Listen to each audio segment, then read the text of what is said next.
Hello.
Good afternoon.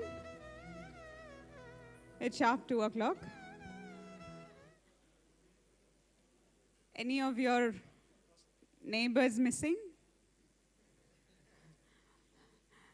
I think we'll have to take responsibility of our neighbors here. And if they're not seated next to you, I think we should collect some numbers and ensure they come here on time. Or how do we handle this? I'm sure some solution will come by the end of the day. So the next 2 days, we ensure all our neighbors seated next to us on the next chair will be here on time. I think the hall looks okay. We should start the afternoon.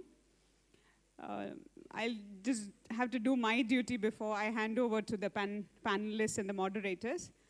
A couple of information. One, I hope the lunch was okay. But I hear for a few of our delegates, it was slightly spicy. We've notified the chef in the hotel, and we ensure that the dinner will be less spicy, and the food will be better for you. We're trying our best to be, to try and make this easy and eased out for you the next 2 days. But please do feel free to give us your comments. Don't feel bad about it. But even from the food or the stage, anything that you want to leave as a note, just leave it at the help desk. There's a help desk at the second door outside. Just leave a note, and we'll take care that we are able to make it comfortable for you the next 2 days. There is a selfie corner, door 1 outside. I don't know if you've seen the flags and a board. So that's more or less for you to send back pictures to your loved ones and tell them you're in India, down in Cochin, and standing beside your country flag. We've tried to do that. So please make use of the selfie corner and post it on Instagram or social media.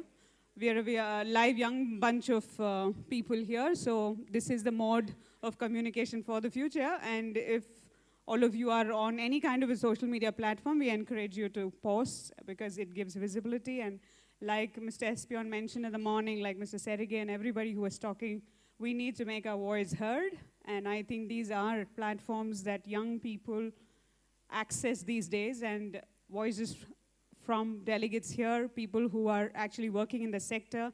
I think we need to also be present on those platforms. So please make use of your social media platforms, if any, and speak about the conference, speak about what the conference is doing for the next 2 days so we can encourage some youngsters to come and join us live. We'll give you a good split of the kind of audience we have on live streaming. By the end of the day, we'll cross 650 people joining us live. They didn't have lunch with us, but they've gone for their lunch breaks, but they're joining in again. So live streaming is one of the modes of conference that I think will be the future of our conferences as well. So we are making the best of it, and I hope you all can pass those links around.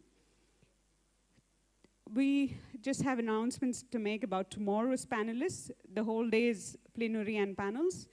And today we break at 5. Hopefully we'll keep time like the first half of the morning. We'll also close on time at 5. And when we break for tea at 5, I implore all the panelists tomorrow to use the tables. The tables will be set like this noon.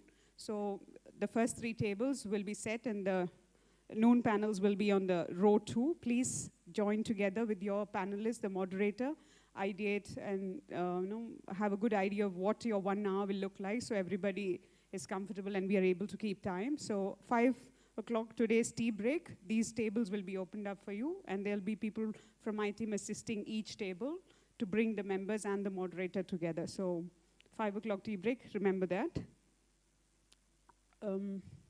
About the panels and keeping time, all of us know how it gets, we get impatient when people overshoot on time. We request and politely request all of you all to keep time that's given to you all. We are trying our best to keep your PPTs and PowerPoints and back you up in every possible way. So the moderators here will try to do that exactly to keep time. And if you overshoot on time, we'll gently give you a little note. It means no offense. It's just that we all need to cooperate to make this more effective. So we'll give you a gentle timeout card. It'll be placed in front of you. And I hope you'll time your rest of the presentation within that. We'll give you also a 5-minute left, 3-minute left kind of a note if you require. But if you overshoot time, we'll give you a timeout card. The candles that were given to you in the morning was to take back home. I think I did mention leave it on the table, but that was for the morning. So please carry those candles back home. It's for you, and you can keep it in your room the next 2 days. Guests of delegates would we have guests who, we have delegates who have guests visiting them. If you have guests, kindly inform us at the help desk. That is the second door outside. There's a table. Leave a note. We'll ensure your guests meet you. I'm sure you all have your mobile phones to connect, but the hotel has a policy where they don't allow people inside. So we don't want to be a hindrance or them to face any issues. So kindly leave a note with us so we can encourage your guests to come in, and we also know who is in the hall with us. We have a total count of the number of people, and all of you have your ID cards. Just in case you've not received your card, with the prince name, kindly go back to your help desk. I think the ones who don't have it, they've printed and it's ready. This is required to be in this premise, so we need to get your ID cards. The guests cannot come in without this, so let's make it easy for them if they're visiting you all. I think I'm good with all my to-do lists. So I invite Regina for the first panel, to moderate the first panel. Regina is the General Secretary of the WFAD, the World Federation Against Drugs. She'll handle the next 1 hour, and you can invite your team members. Thank you. Thank you, Diana. Hello, everyone. I'm very happy to be here today. Not sure where to stand in this beautiful Kochi with our amazing colleagues who've done this amazing work. And I would like to welcome my panel on stage. We'll be talking about the international standards on prevention.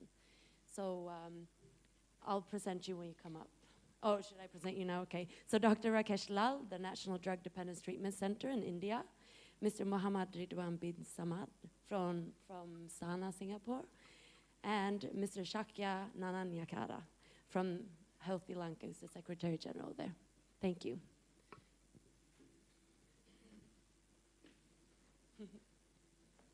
Should I sit? No, yes, sit. So the way we'll do this is that each person will present their presentation, and then at the end of each presentation, we'll have 15 minutes for questions and answers. So today we're here to speak about the international standards on prevention. I have this great panel with me who will share their best practices. The International Standards on Prevention is a tool that was first published in 2013, which summarizes the evidence of drug use prevention at the global level, with the view or sort of aim to seek to identify effective measures and strategies that ensure that children and youth, especially among the most marginalized and those living in poverty, will grow to lead a healthy and happy life from childhood, adulthood, and into old age. So it's with great pleasure that I introduce our first speaker, Dr. Rakesh, to speak. Thank you.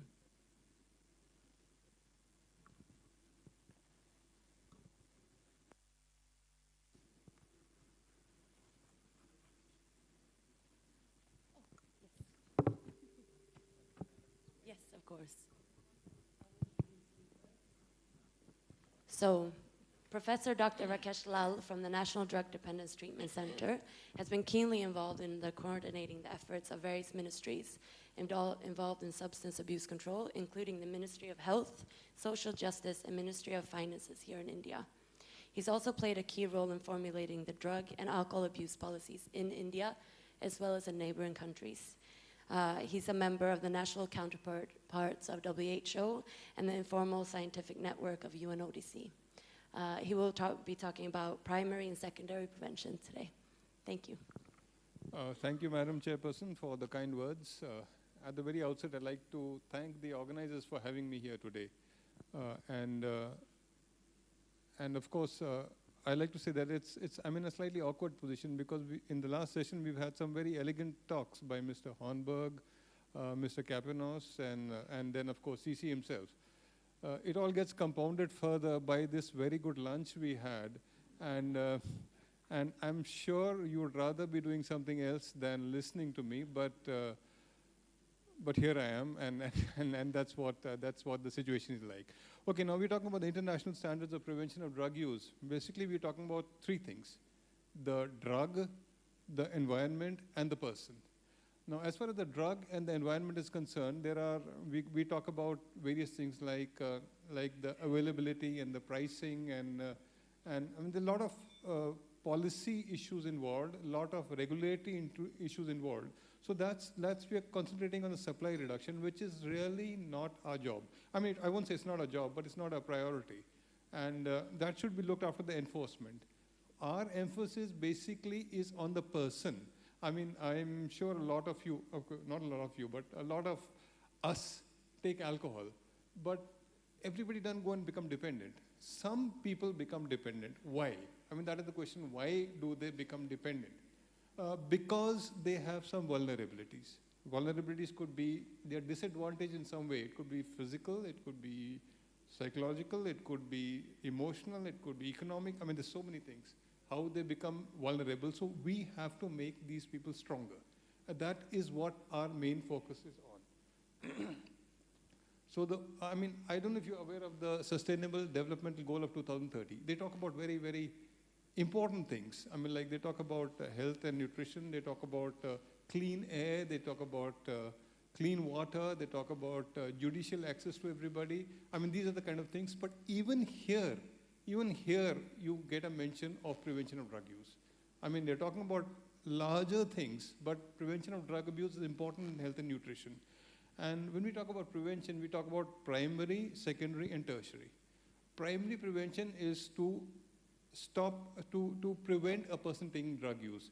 I mean, that might be slightly grandiose. So we say at the best, what we can do is at least delay the onset of drug use, is the primary. Secondary is the early recognition and treatment, provide facilities for that.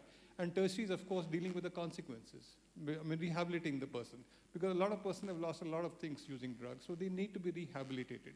That is the most important thing. So when we speak about when we talk about reducing vulnerability, we start at the prenatal stage.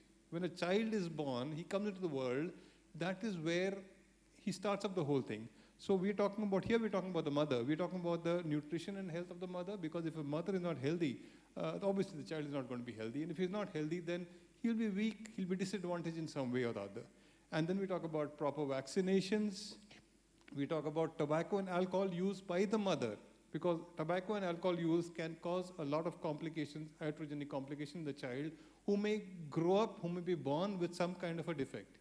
And then, of course, we talk about pharmaceutical products. I mean, like pregnancy is a stressful period. I mean, like it's psychologically, physically stressful. And at the end of the day, the mother may be so tired who's carrying the child that she may feel justified that I'm so tired. I mean, I can have it's okay to have some diazepam or some alprazolam. Here, it's a very strong no. It's not okay to have diazepam. You can have a good night's sleep with diazepam, yes, but you can cause a problem in the child which he'll be living with for the rest of his life. I mean, it is not okay to have. I mean, just because diazepam is licit and not illicit doesn't make it any safer. I mean, that is something that we need to understand. And of course, a normal delivery is so important, because the child has to If he doesn't cry after birth, he may grow up with some kind of intellectual deficit. And all these things I'm talking about vulnerability. How do we reduce the vulnerability? Right from the prenatal age. And then, of course, nutrition and health in infancy is so important. He has to grow up, vaccinations, and parenting skills. I mean, now here about parenting skills. A newborn child is only for himself. He's not bothered about anybody else. He can urinate when he wants. He can get wet when he wants. He'll get hungry when he wants. And it is quite troublesome for the mother. But the thing is that she can choose not to attend to the child, but then the child is going to be uncomfortable. He's going to grow up insecure. Insecurity is going to cause a problem. If he's not secure, if he's secure, if the mother is looking after him, he feels secure, he feels confident. But if he's insecure, right from the beginning, and this could be a potential reason, a seed which might lead him to drug abuse again, because he's insecure. And the other thing we're talking about is, again, you see, nutrition and health is everywhere. That's so important. We're talking about vaccination, we're talking about mental health. You know, here, when the child is in the middle childhood, he may, I'm not saying he will, he may have some kind of a attention deficit disorder, he may have some kind of a conduct disorder, so he's troublesome. And if he's troublesome, one parenting skill would be to deal with it in a mature way. One will be to just beat him into submission. If he's been naughty, you beat him into submission. Now that is in effect pushing him away. I mean, like you're pushing him away to other people where he's more comfortable with, and whom he's going to deal with is something which is not in our hand. I mean, he may get into the right company, he may get into the wrong company. One very protective mechanism is enrollment in school. Now, it's okay. I mean, it's okay when you're talking about a resource-rich country that everybody is going to be in school. But I'm talking about India, I'm talking about a lot of developing countries. This is not always a problem. India has got a good system. Like, there are private schools which are very expensive. But then there are government schools where it is free.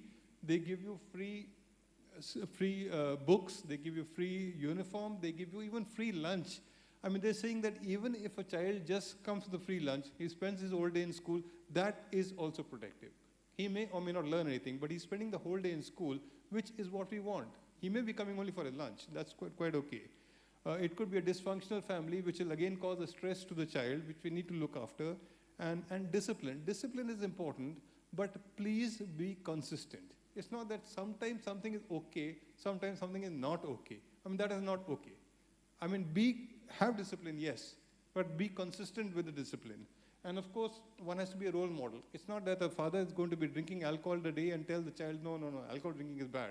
Or he does X, Y, Z, and so no, that's bad. You're the role model for your child. I mean, he's going to observe you and learn, not by what you're going to tell him. That's not what he's going to learn. Adolescence is again nutrition and health. He's at the crossroad where he's going to get into adulthood.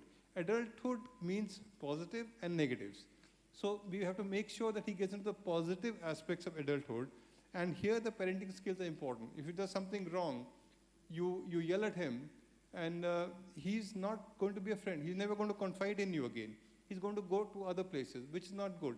He should be a friend. He should be able to confide in you so that you can lead him in the right path. And of course, here the teachers are so important, because what a teacher does is acceptable. Teacher may be doing the right thing, hopefully. If he does the wrong thing, that is also acceptable. And then there are certain misconceptions, like take for alcohol, or take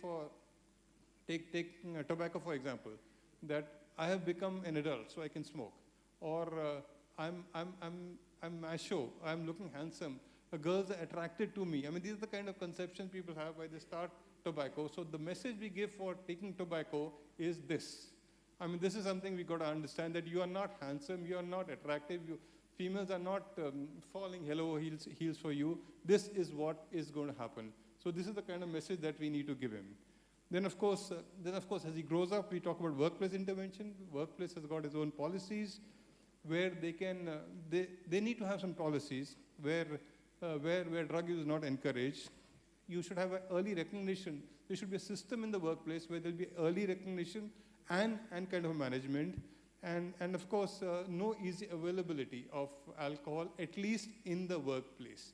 And of course, one has to make a policy that is the treatment, is exposure to any drug going to be a disciplinary action, or you're going to be helping him as an illness.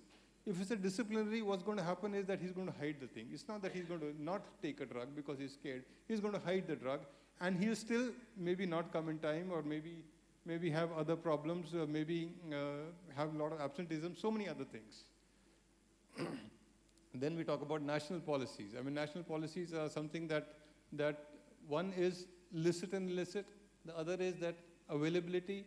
And take for licit substances like alcohol and tobacco, you have hours of sale, you have the age limit of sale, you have the location of outlets. I mean, there's so many policies for everything. So a country should have a policy. Policy is not a law, but it's something which has the guidelines, and that is so important that every country needs to have a proper national policy.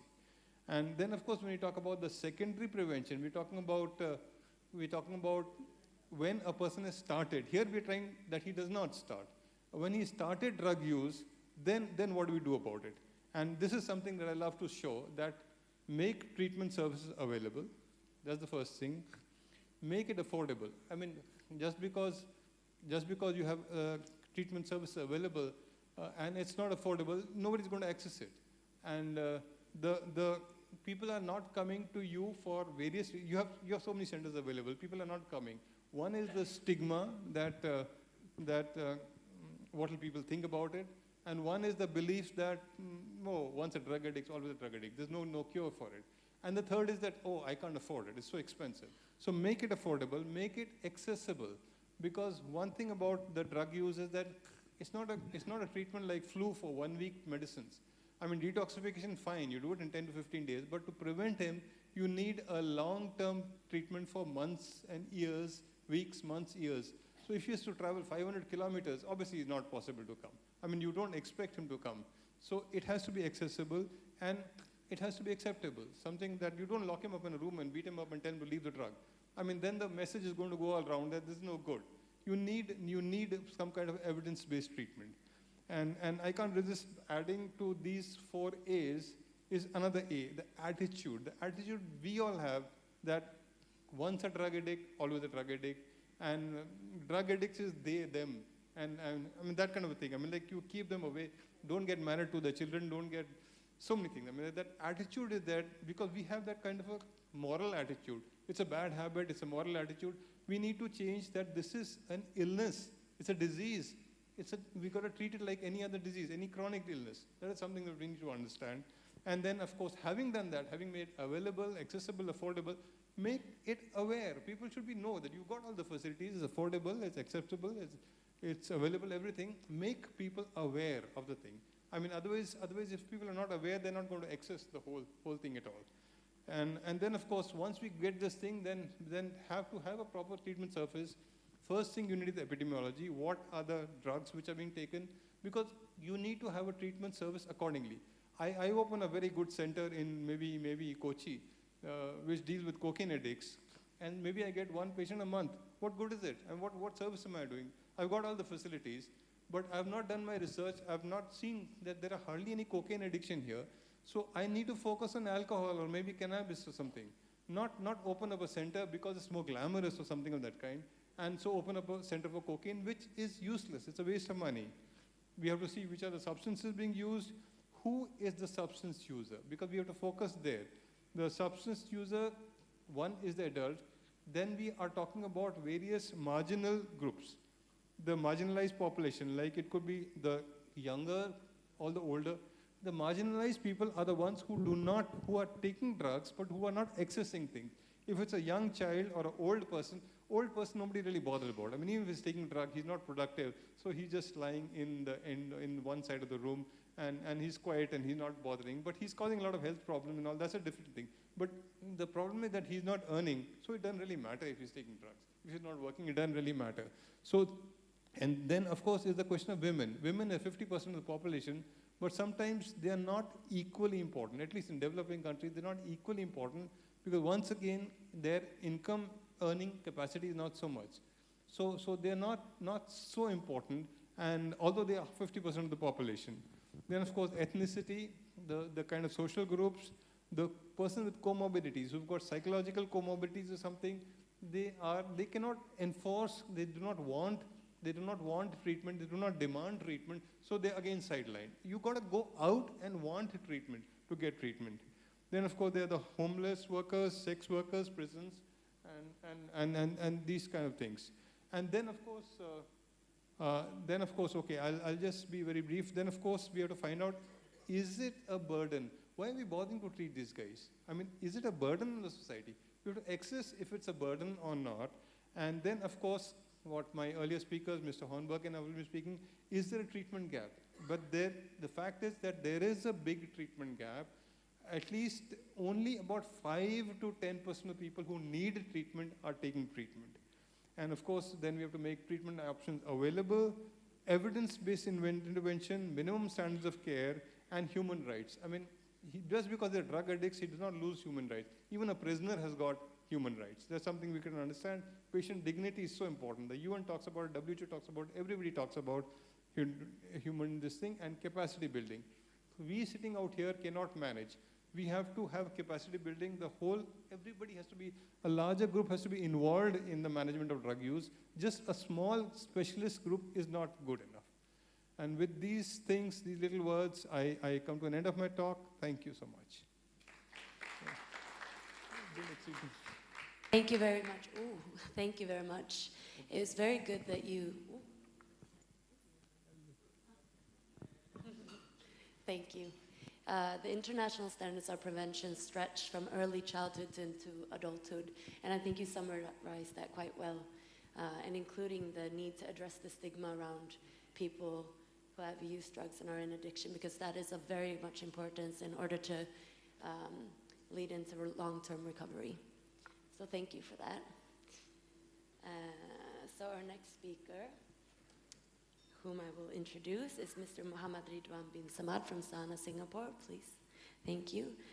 As a senior executive of SANA, Muhammad Ridwan's role involves conducting preventive drug education programs, which is targeted at youth as well as the general population. He's also part of the team that runs projects that assist families of incarcerated persons, which have assisted thousands of families over the past decade. So, thank you for being here today. All right, thank you very much. Good afternoon, everyone. I don't think that's good enough. Good afternoon, everyone. Thank you very much. So, I'm here all the way from Singapore. My name is Ridwan, once again, and I'm with the Singapore Anti-Narcotics Association. And what I'm going to talk about today is, of course, international standards of prevention, but I'm going to do it through the lens of a civil society member in Singapore. And how I'm going to structure this presentation is briefly mention the international standards on drug use prevention. And then what I'm doing is I am highlighting 2 areas of this document, the international standards, and seeing how we've applied, or rather we've translated those words into actions in Singapore. If you've read the document, how many of you here have read the document? Can I see a show of hands? 84 pages long. How many of you here have not read the document? Can I see a show of hands? How many of you here, no matter what I ask, you never put up your hand? All right, so maybe they're a bit shy and all that, but as long as you're not sleeping, that's fine. Right, so we'll look at these 2 areas, and then I'll round off my presentation by highlighting some of the challenges and opportunities that we see in Singapore through our work applying some of these standards. Now, as what Regina mentioned, the international standards of drug use prevention contains major components and features of an effective national drug prevention system. So within that document itself, there are various recommendations on various aspects of society where you can adopt and apply some of these evidence-based practices within our own communities. And jointly developed by the UNODC and WHO. So we are assured that when we look at such a document, it's tested. There's evidence that proves that these approaches have worked somewhere, and that if we apply them in our own context, there's a good chance that we can see some level of success. Okay, right, so one of the 2 areas that I have identified to present to all of you is firstly, early adolescent interventions. Basically, what we are looking at is how do we ensure young people, children to their preteens, stay away from drugs in the first place, meaning they don't get involved at all. And the recommendations from that document, the international standards, they talk about a focus on fostering substance and peer refusal abilities, as well as a platform for us to discuss social norms, attitudes, and positive and negative expectations associated with substance abuse, as well as including the consequences that come with substance abuse. So with this in mind, and as I look at what SANA does and what our fellow civil society members do. The things that we do include preventive drug education talks and workshops. So my job is to go around schools and basically tell kids not to take drugs. And not just that, I tell them about what drugs are about, the current situation in Singapore, and actually the consequences that come with drug consumption, so that in essence, they are able to make informed decisions of whatever choice that they make when it comes to drug abuse. Part of our sharing also includes involving former drug addicts, people who have been arrested, who have gone through treatment, who have gone through the prison system. When they come out, they want to give back to society. They realize that society has done a lot to change them, and they want to give back to society. We give them that platform to engage these young people through our workshops so that they share their experiences, they share their errors so that our young people are aware of what comes next. Should they be presented with the choice, people come up to them and offer them drugs. What happens if they choose the wrong path?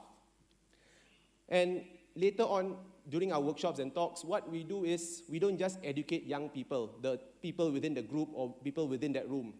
We don't just stop there, because we realize I'm only one person. Sana is only one organization. We have a lot of people in our society.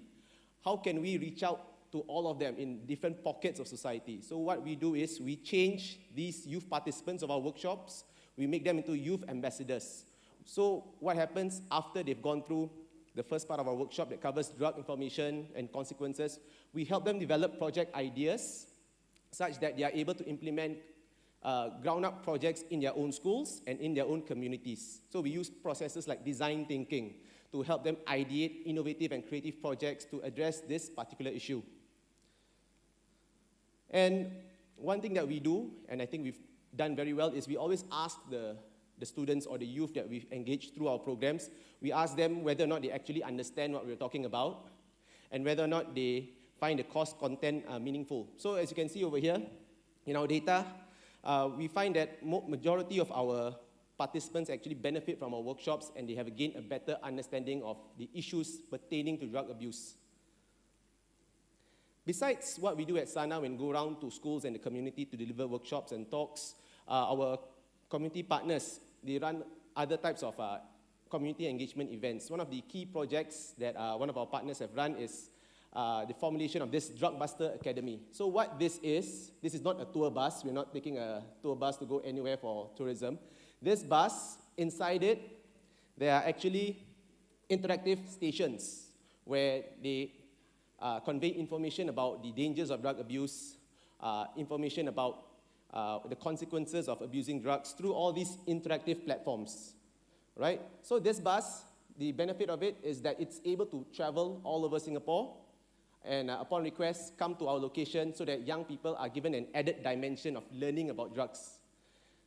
Other than that, we also organize various events to keep young people occupied, because if you leave them alone, if you leave them alone, and the chances of them being misinformed by their peers who might not know any better will be much higher. So what we do is we have events such as Dance Works, where young people come together, they take part in this dance contest, and through that event, they are also made known of information pertaining to drug abuse, and in that way, we also ensure that they are engaged and they stay away from unsavory activities that might lead them to drug abuse. Some of the other recommendations include mentoring, because mentoring in itself, and it's from our experience as well, it is linked to reduced rates of substance abuse and also violence. So what we do is we match young people from marginalized communities, marginalized circumstances with adults who are able to commit their time, their resources to mentor these young people to ensure that they stay away from drugs. And we've seen a lot of success, and most mentoring programs in Singapore are run by NGOs such as Sana and also social enterprises, meaning businesses with a social focus. Now, when we talk about prevention, it's very easy for us to say, yes, we need to ensure young people don't get started on drugs in the first place. And it's perhaps even more interesting to work with young people, and the youth narrative has always been put out there. We should work with young people, stop them from taking on drugs in the first place. But what about the ones who are no longer that young? What about the adults who have already been involved in drugs in the first place, or at risk of being involved in drugs? What do we do for them? Because they are also part of our society.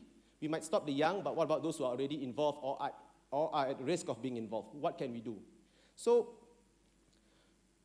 one of the recommendations from the standards include media campaigns, because essentially it is the most effective way of gaining high visibility and reaching out to a large number of people. I'm sure most people here would have their mobile phones at least, so getting to people, even in this room, it's as easy as a click on the computer. So what Sana has been doing over the past year is that we've capitalized on social media to reach out to as many people as possible within the society. So we use media personalities, so famous people or known people within our community, to talk about the issues and ensure that there's a spotlight on those issues so that young people and those not so young are appraised of the drug situation in Singapore and the consequences that come with it. Besides personalities, we also engage athletes, people who have done a lot for the country, people who have established themselves as people who are community champions. What we do is we engage them to also talk about this issue, so that, again, we reach out to as many segments of society as possible. Those who are more inclined to follow media personalities, we have them covered. Those who are more inclined to follow the athletes, they are also covered. So we try our best to reach out to as many people in different segments of society as possible. One of the things that we do at Sana as well, taking advantage of the fact that a lot of people in Singapore have mobile phones, is the launch of our Talk to Sana platform. What this is an online resource portal where it hosts information about drugs, drug abuse, and the drug situation in Singapore. Not only that, it also hosts an online chat platform. So for example, a young person who might not be very keen to see someone face-to-face, to go up to a counselor or to go up to their parents or to go up to their teachers to talk about this drug-related issues, what they do is they can log on online to our chat platform and talk to a counselor from Sana, so that our counselors can give good advice rather than having them turn to their friends or their acquaintances who might not know any better or might even give them bad advice.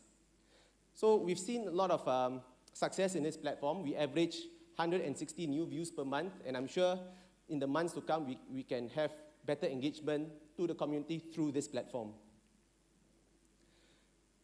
Now, Sana, as I mentioned, Sana ourselves, we can't possibly reach out to the entire Singapore population, so we also rely on communities within Singapore to help us out in our efforts.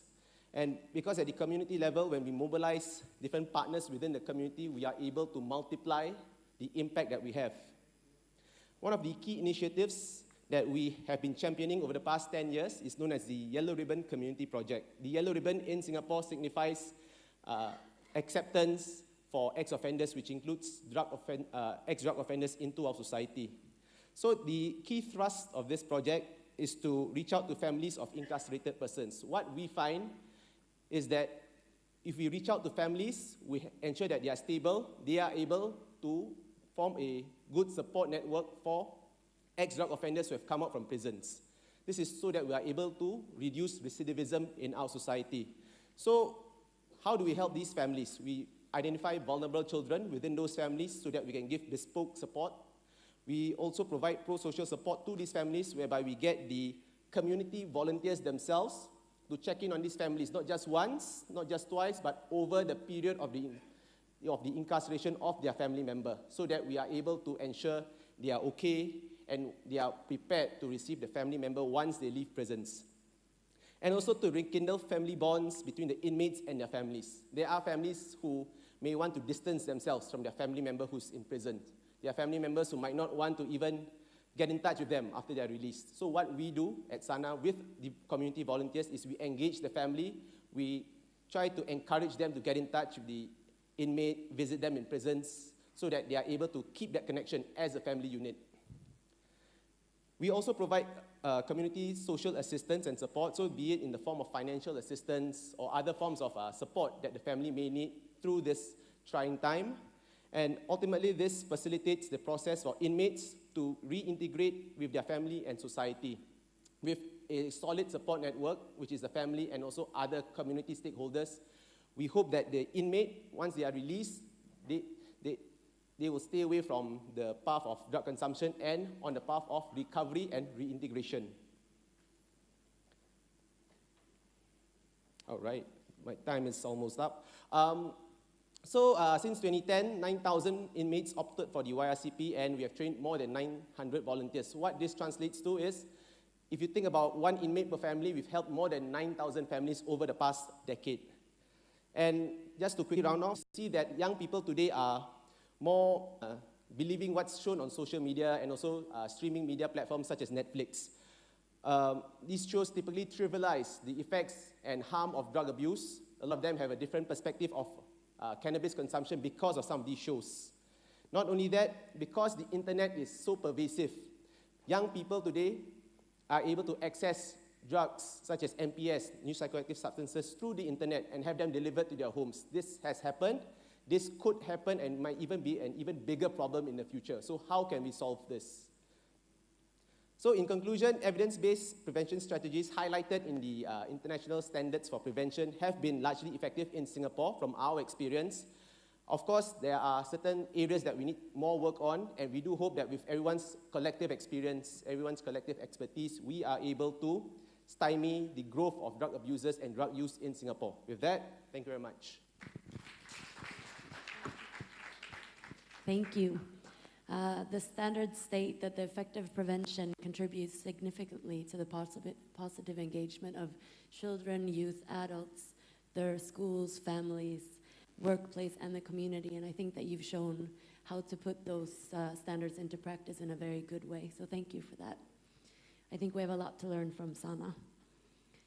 Our last but not least, our final speaker, Mr. Shakya, who is the Secretary General of Healthy Lanka in Sri Lanka, began his career as attorney at law and practiced law in the Supreme Court of Sri Lanka.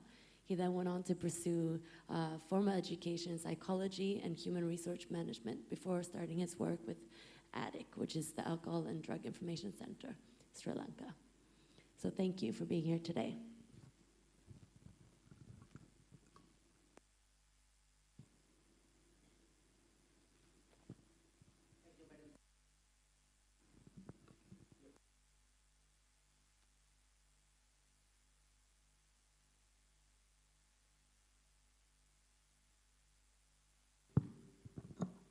Thank you very much. Morning session, biggest problem here in India is alcohol and then some other opiates as well as cannabis. Yes, my topic is challenging drug-related positive outcome expectancies and challenging masculinities and femininities as an effective drug prevention strategy. Right. If someone take alcohol or heroin or cannabis, how does he feel? Right? In head, it's little pain in head, headache, heavy-headedness, rotating feeling, that is mostly drowsiness, and then in the body, decline in energy and liveliness, as well as, and you see the unbalance, as well as itchiness, especially with heroin, and they become very slow, mouth, bitter, dry mouth, stomach, nauseous, and vomiting. Do you label these effects pleasurable? Can you say that is rush, that is buzz, that is pleasure? No. All these are unpleasant. Then, why do people use drugs? Right. We are going to see that next.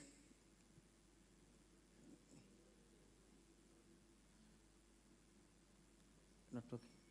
Sorry. Okay, heroin, alcohol, or other drugs like cannabis, the real experience of that is unpleasant even at optimum level, and you see that it is boring and uninteresting, as well as using it is little silly and stupid. Right? This is the reality. This is the real pharmacological effect, real chemical effect of those substances. But why do people use drugs then? Because they perceive it pleasurable and then very rewarding, as well as positive and beneficial. That is the reason why they are using drugs. So we have to determine, when doing prevention or planning any prevention strategy, how this uninteresting and boring alcohol or other drug become pleasurable and rewarding and positive and beneficial? Well, I tried to present 5 ways of becoming it pleasurable. One is the pleasure given by others. After using heroin, I can do anything, and next day I am excused, hey, he is a drug user. I can go and blackguard the next door neighbor, and she will excuse me, oh, he was under the influence of alcohol. So even it gives me headache, I can blackguard the next door neighbor. So it is beneficial. That benefit is given by us. It is not the pharmacological or chemical effect of that substance. And then, symbol of pleasure. People use drugs when they are relaxed, when they are happy, elated, and that kind of circumstances that they are using drugs. When they are happy, they use drugs. When they are happy, they use drugs. Then that drug acquires kind of a happy symbol of happiness through condition. It may be classical condition, it may be operant conditioning, or social learning. So that is also not the chemical property of that substance, but we attribute pleasure to that drug. And thirdly, we can say expectancies. That is the main, all these are expectancies. If you ask why you are using drugs, I will explain that. They will say many reasons for that. And fourthly, I like to take up this masculinity and the power. So that is why it is important to challenge masculinity and femininity. For example, right, a boy and a girl in a house, right, they all exposed, the boy and the girl both exposed to propaganda, teledramas. But after some time, boy goes and start drug use, but the girl remain the same. So why? What is the reason for that? So that also area that we have to look into. And other thing is removing of withdrawal discomfort. Most of these withdrawal discomforts from the drugs are mind-made, just like for compulsive gambling. You don't say compulsive gambler when he has sick or withdrawal discomfort. It is because of the chemical effect. We know it is psychological effect. Just as that, the majority of the withdrawal discomforts are mind-made, and it can be cured also through the mind. Well, others given pleasure. There are 2 ways of doing that. That is the sanction of breaking rules, and secondly, the pardon for bad performance. As I said, you are sanctioned to break rules after using drugs or heroin or any other alcohol or any other drugs. Second thing, you can just perform anything, even it is bad, people blame the drug and not to that person. So they use it as an alibi for bad performances. But all that is the pleasure given by others. So we make it pleasurable for him. And alcohol and other drug-induced misbehavior is pardoned or waived with tolerant permissiveness by many societies. And we know the victims also continue to excuse the behavior in belief that they were done unintentionally, right? So people blame the drug, not the behavior. And finally, even with alcohol, you know, after what they say, I had a little too much, I was under the influence, then we excuse all those behaviors. So it is not the chemical effect, but the pharmacological effect of that substance. Then if you take the heroin use, and we use it as a self-handicapping mechanism, to protect your personality. Like, if I ask someone to sing, please sing a nice song, she will start singing, saying, today my throat is also a little bit bad. So that is a self-handicapping thing, right? So if he sings well, we think, if the throat was good, how she would have sung. And if she goes flat, we know it's not her, but the bad throat. Likewise, that's a self-handicapping. Likewise, we allow people to behave the way, and ultimately all the blame comes to alcohol and the drugs. And he's a good person. So likewise, the self-handicapping is one area. How it connects to alcohol and heroin use. A heroin user accused of theft, excused on the ground that the act was the result of desperation created by the heroin. He is able to escape blaming having heroin as an excuse. That is one way. So it is not him, but it's heroin. Right? Heroin user is generally excused from seeking employment. If I don't do a job, My wife will ask, hey, aren't you doing a job? My children will ask, hey, you are not doing a job. But heroin user, he can happily be at home, and wife is also asking, why don't you go and do a job? Probably wife will say, hey, you stay home, I will do some work and try to support you and like that. So he is excused from doing job or whatever. As other members of their household tends to view the behavior of the heroin user sympathetically, they are invariably released him from other things. So the heroin user can night very late. He can sleep till 10 o'clock, right? Can we come home every day very late? No, they will ask, but the heroin user can come. See, he enjoys all that freedom. So that is a pleasure given by the others, right? Okay, the second thing I would like to go, it is the symbol of pleasure. Symbol of pleasure means, right, the attribution that you give to. So ultimately, the alcohol or the drug becomes the symbol of happiness, symbol of adulthood, symbol of rebelliousness, symbol of relaxation, symbol of masculinity, as well as symbol of non-feminine. Why I say that? Because I have to a little bit elaborate on that matter as well. Right. Then I like to talk about drug expectancies. What are the drug expectancies? Drug expectancies are generally understood as beliefs concerning drugs that commonly exist in society. They are cognitive, affective, and behavioral outcomes that an individual expects, right? What are the common expectancies? Why, if I ask a drug user, if I ask a heroin user or an alcohol user, why do you use alcohol? You know the harmful side of it. Then why do you do? They come with various things. I drink to forget problems, to forget unpleasant experience. Then expectancy challenge modality is just telling him, it won't help you to forget problems. Ultimately, your problems are aggravated and new problems are arises. So that understanding will come eventually with this expectancy challenge model. And I drink to ease tiredness. But what happens ultimately, it's a poison, and you have to get rid of that poison, and the metabolic rate in the body goes up, and at the end of the day, that your tiredness increases. So it won't help us to relax or to ease tiredness, but it will increase your tiredness. That reality will be understood with this expectancy challenge process. Then happy and elated, we discussed it, that it is unpleasant and boring. So to have that, to break the connection between the happiness and drug is a main component in this expectancy challenge model. Sometimes people drink, say, to increase their self-confidence, to speak in the stage. Sometimes they have to use drugs or alcohol.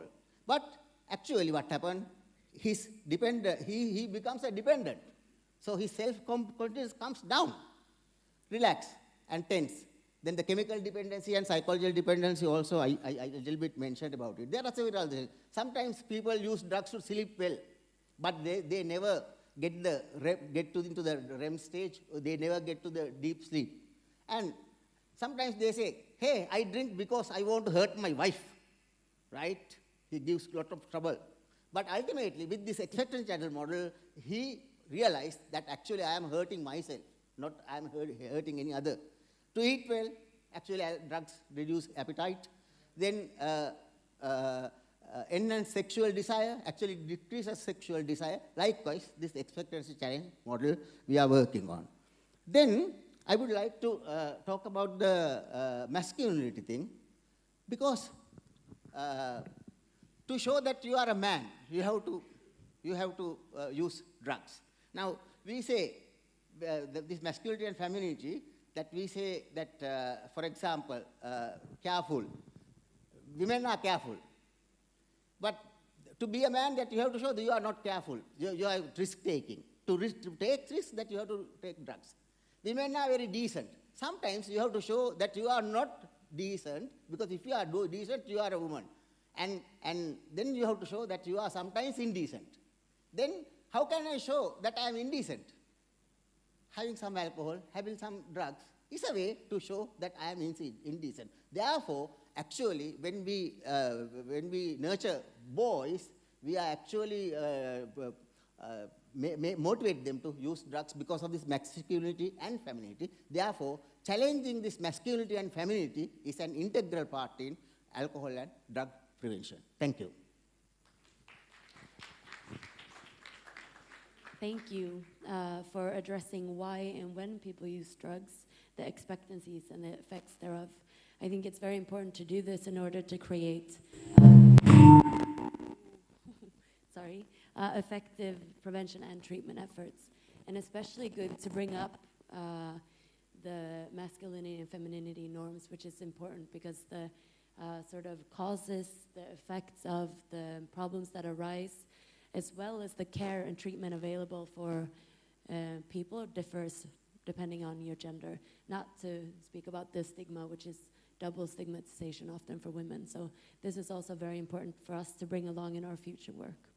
So I think we've just about run out of time, but I think maybe we have time for 1 or 2 questions from the audience. Yes. So please state your name and who you want to direct the question to. I have 2 people over here. I don't know. Perhaps start with Augusto and then you. Thanks. Thank you very much. I'm Augusto I'd like to make a question to the sun in Singapore. It's good, and I think it's very important we follow the manual book of the UNO, the CID International Prevention and Standards on Drug Prevention, and it's something that actually is many of the countries here in Asia, we should actually follow that and try to standardize our prevention in the schools, etc. But in the book also mentioned that it's a no-go, doesn't work. It's to invite former drug addicts, to the schools and to give their testimonials. And you mentioned that you invite former addicts. So can you comment on that? Because the book says don't do that. It's a no thing to do, but do you mind to explain that? Thank you. Sure, and thank you very much for your question. So I understand the book does not recommend us bringing former drug addicts because there's that risk that they would then influence them negatively. However, in our defense, what we've done is we've vetted them prior to deploying them. So what happens is when we work with ex-drug abusers, we emplace them on our peer leader program, whereby we groom them into community leaders who can influence their fellow recovering drug addicts, as well as become advocates, where we deploy them to the schools, we deploy them to the communities to talk about their experiences with drug use so that young people understand what it means to be a drug addict and how devastating it can be for their lives. So we are not just deploying them at whim. We actually bring them through a structured program where we provide training, we provide mentorship, and we assess their suitability prior to any form of deployment to the communities as part of our workshops. So I understand the book says no, but I think what one of the speakers earlier this morning mentioned, it's all about context. In our context, in our application, we deem this to be suitable. And in fact, this, in our opinion, and from our experience, has been a very effective way of reaching out to young people especially. So we'll continue to do it, and we'll keep everyone informed of how it's turning out. Thank you.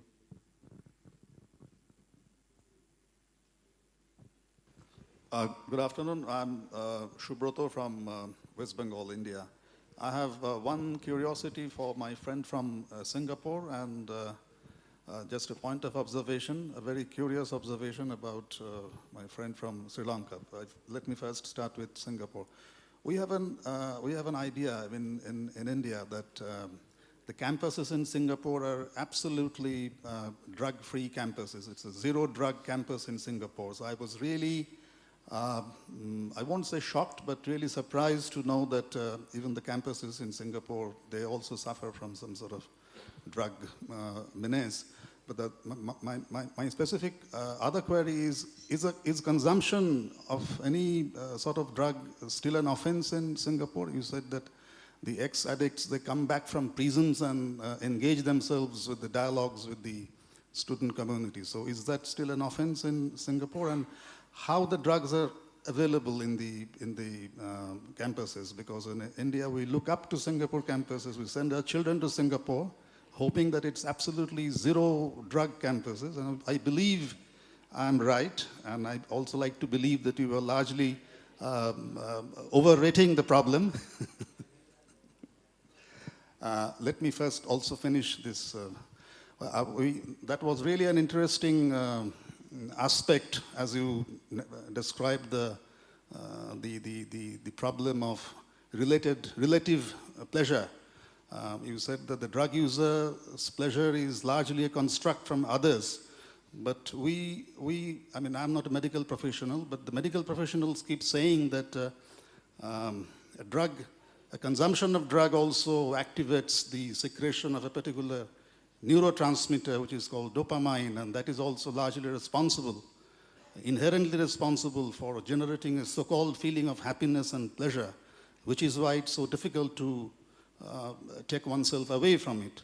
So what would be your take on that, or maybe the take on this from the medical professionals, and my curiosity about Singapore campuses?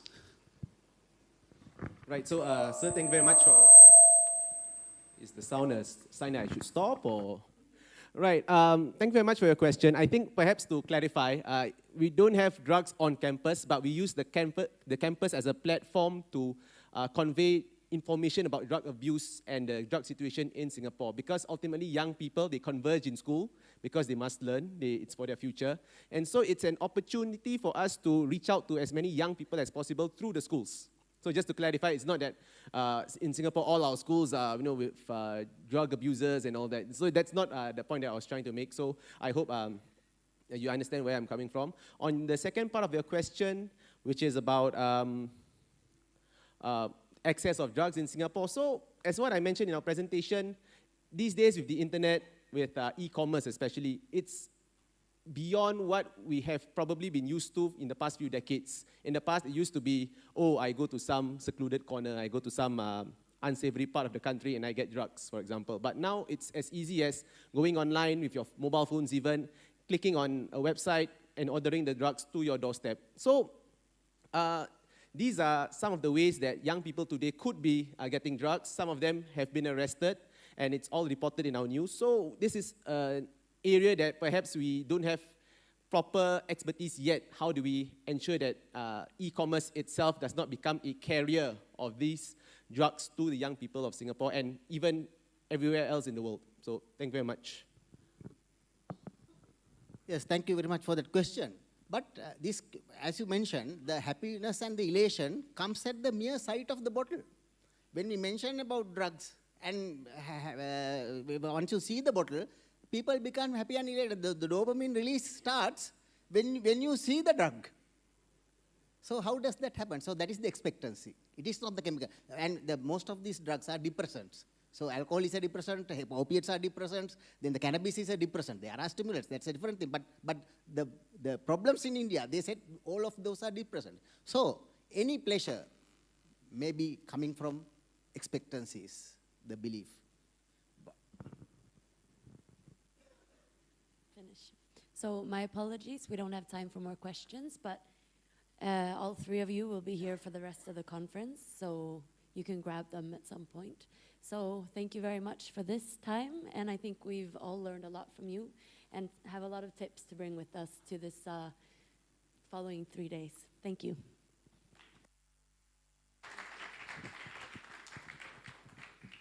Regina, I just hand out a memento for the team. So thank you all, the first panelists. Thank you so much.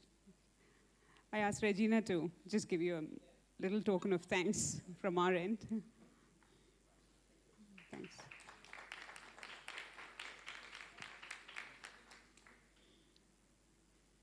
Thank you, sir.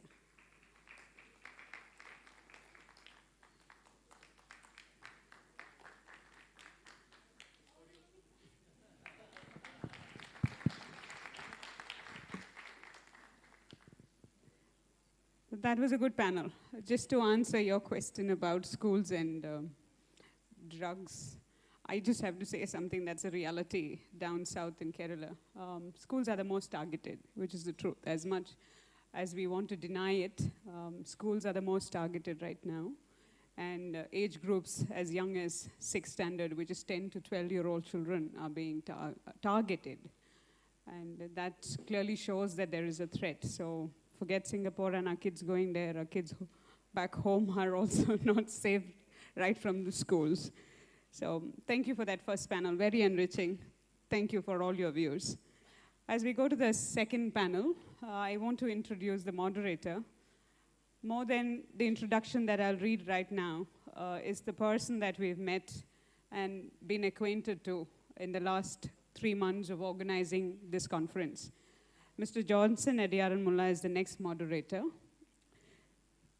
His profile reads ADIC, India. And I'm going to read about ADIC India to you, and then I'll let you know why ADIC equals Johnson Ediyaranmulla, okay? So ADIC from 1989, India has been playing a strategic role in the substance abuse prevention arena in the country that is India, with its innovative, multifaceted, low-cost prevention and intervention programs. ADIC was the first to establish a computerized documentation center and library in the country, besides a well-designed exhibition unit. ADIC has actively participated and provided valuable contributions at more than 60 international conferences and workshops, including the 20th special session of the United Nations General Assembly at New York. ADIC has published more than 30 research studies on topics related to substance abuse prevention, and ADIC has developed several training manuals and self-help materials on alcohol and substance abuse intervention, road safety, adolescents and youth, and other related topics. The more I know about ADIC, I realize there's one man behind it, and that's Mr. Johnson. So ADIC equals Johnson for us, at least, here down south in Kerala, and I warmly welcome you to stage, sir. Thank you. Mr. Johnson will introduce the panelists on his panel.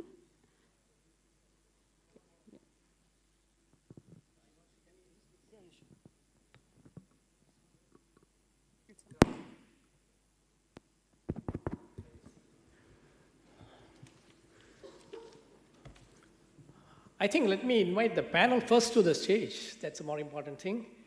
My panelists, Dr. Adul Ambekar,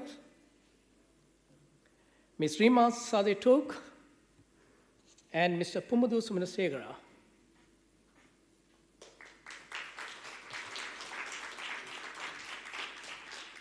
Okay. So we are already 13 minutes late for the session. Why not we stand and then sit down for a second? Because, everybody's sitting and just, yeah, good. Oh, that's good. Be more energetic. Okay, thank you. So, distinguished panelists and my dear brothers and sisters,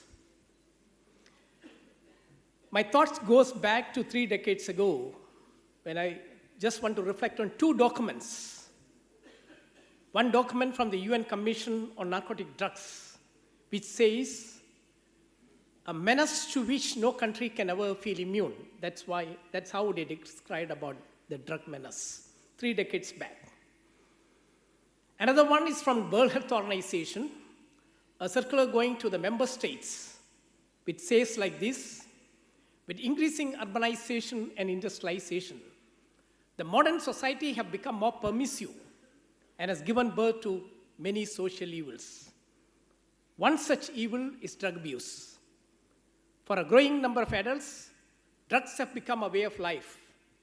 They take pebbles to get up, a tranquilizer to stay calm, a cocktail to begin the evening, and a barbiturate to go to sleep. So after 30 years of these 2 important statements, where we stand today. So today morning, we had 2 very important presentations. One was from my friend, Esbjørn Hornberg, the extent of the world drug problem and the World Drug Report 2019. He has explained where we stand. And another was from my good friend, UNODC South Asia representative, Mr. Sergei Kapinos, the Asian context. Now, in this session, this is a panel 2, we are going to discuss about the drug policy advocacy efforts in Asia. We have got 3 panelists. First, I would like to introduce my good friend, Dr. Atul Ambekar. He is a professor in the National Drug Dependence Treatment Center, as well as All India Institute of Medical Science, New Delhi, who is there in the field for more than almost 3 decades, more than 3 decades, almost there. But you are there for so many years, I know from the beginning, I'm seeing you. He has got so many specializations with him. If I'm going to introduce all the specialties, it will take time. Our time is limited. He is a consultant for UNODC. He is a member of the Expert Advisory Panel on Drug Dependence for the World Health Organization, International Narcotics Control Bureau, UNAIDS, etc. But for me, the most important thing which I look is this report, Magnitude of Substance Use in India, 2019. He is the principal investigator of this report. When I say this report, we have to take this very seriously because this report has come from a country which holds about 18% of the global population. So it's not a mere report. It's 1/5 of the global population report is this. And when we think about the problem in India, the whole of Europe population, when you look at the problem users in India, will be much lesser than the whole of Europe population. Am I right? So that is the situation. Don't ignore India. So Asian Drug Forum in India means a lot. So I'm not going to take any more time. So it's my pleasure to welcome Dr. Atul Ambekar. And of course, I told you 20%, so he will take 20 minutes. We have reached an agreement because my good friend Rima said she needs only around 10 minutes, and Pumundu said he needs only less than 50 minutes because the population of the country is likewise. Okay, Dr. Atul Ambekar.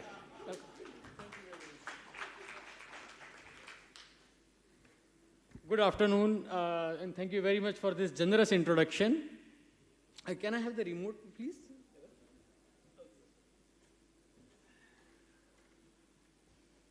Right. So rather than just boring you down with all the statistics and numbers, what I have decided to focus upon is present an overview of the laws and policies in India, to what extent they match what the situation on the ground is on the basis of the data, and what should ideally be there, and what are the gaps in these laws and policies in India. What works and what doesn't is a brief overview I am going to discuss over next about 10-15 minutes. So it's about India's drug situation, India's drug policy framework, and whether all of this, whatever we are doing in India, is making any sense. So about drugs, the last session ended on a very interesting note, and that's where I am beginning this session coincidentally on, the drugs or psychoactive substances. What is in them that makes them, so many people take them and take them repeatedly? So as the last speaker also said that he was not from a medical background, I happen to be, and I can say with reasonable degree of certainty that only thing which is common across all these substances here is their ability to give you chemical pleasure. There is simply no doubt about that. You take these substances, not just you, any animal also, any monkey also. If he takes these substances, he will find the experience pleasurable. He will find that his brain will ask him to please continue taking this substance repeatedly. And the pleasure is so much that this pleasure simply overrides all other natural pleasurable behaviors. The love, affection, food, sex, all of them pale in comparison to the kind of pleasure the people, and particularly vulnerable people, obtain after taking many of these substances. So essentially, all of these substances, they are from different sources. They have different chemical properties. One thing binding them is their ability to give you pleasure and ability to develop what is known as addiction or dependence upon them. So that's what is common among them. But for the purpose of our own administration, our own policies, how to run our societies, we have tried to distinguish between and categorize between these various substances. For example, many decades back, people of this world, they sat together and decided enough is enough. Some drugs are bad enough, and hence we should have more control over these drugs. some drugs are probably more harmful for the society. And hence, they made a category of narcotics and psychotropic, the so-called controlled drugs that we know of. Ideally, it should have been done on the basis of the evidence base, on the basis of what drugs are more harmful for the society or for human body should have been controlled more stringently.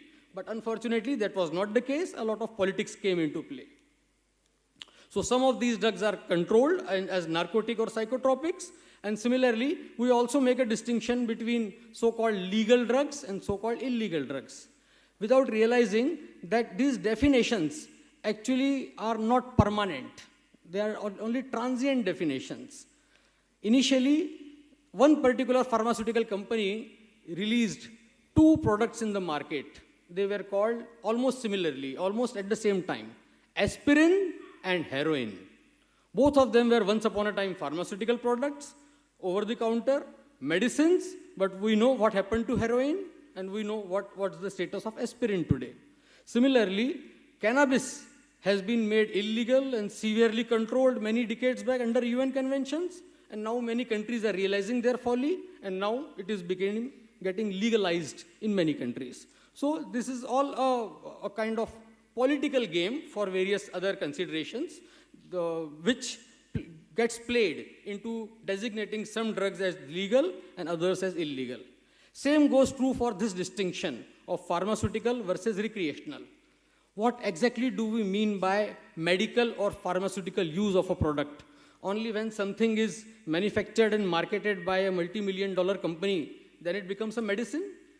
We in South Asia have been using various herbs in our food, in our milk, in our tea or coffee as household remedies. Shouldn't that be a pharmaceutical use of a particular substance? So similarly for like cannabis or marijuana, there are a lot of talks about medical marijuana now. People are using it as pharmaceutical products as well. So with advancement in science, this distinction of some drugs are pharmaceutical and others are only for recreation, that also get blurred over time. These are merely distinction made for our convenience. Fact remains, all of these are pleasurable, all of these are addictive, and hence, human society needs to find some ways in how they can best be regulated, controlled.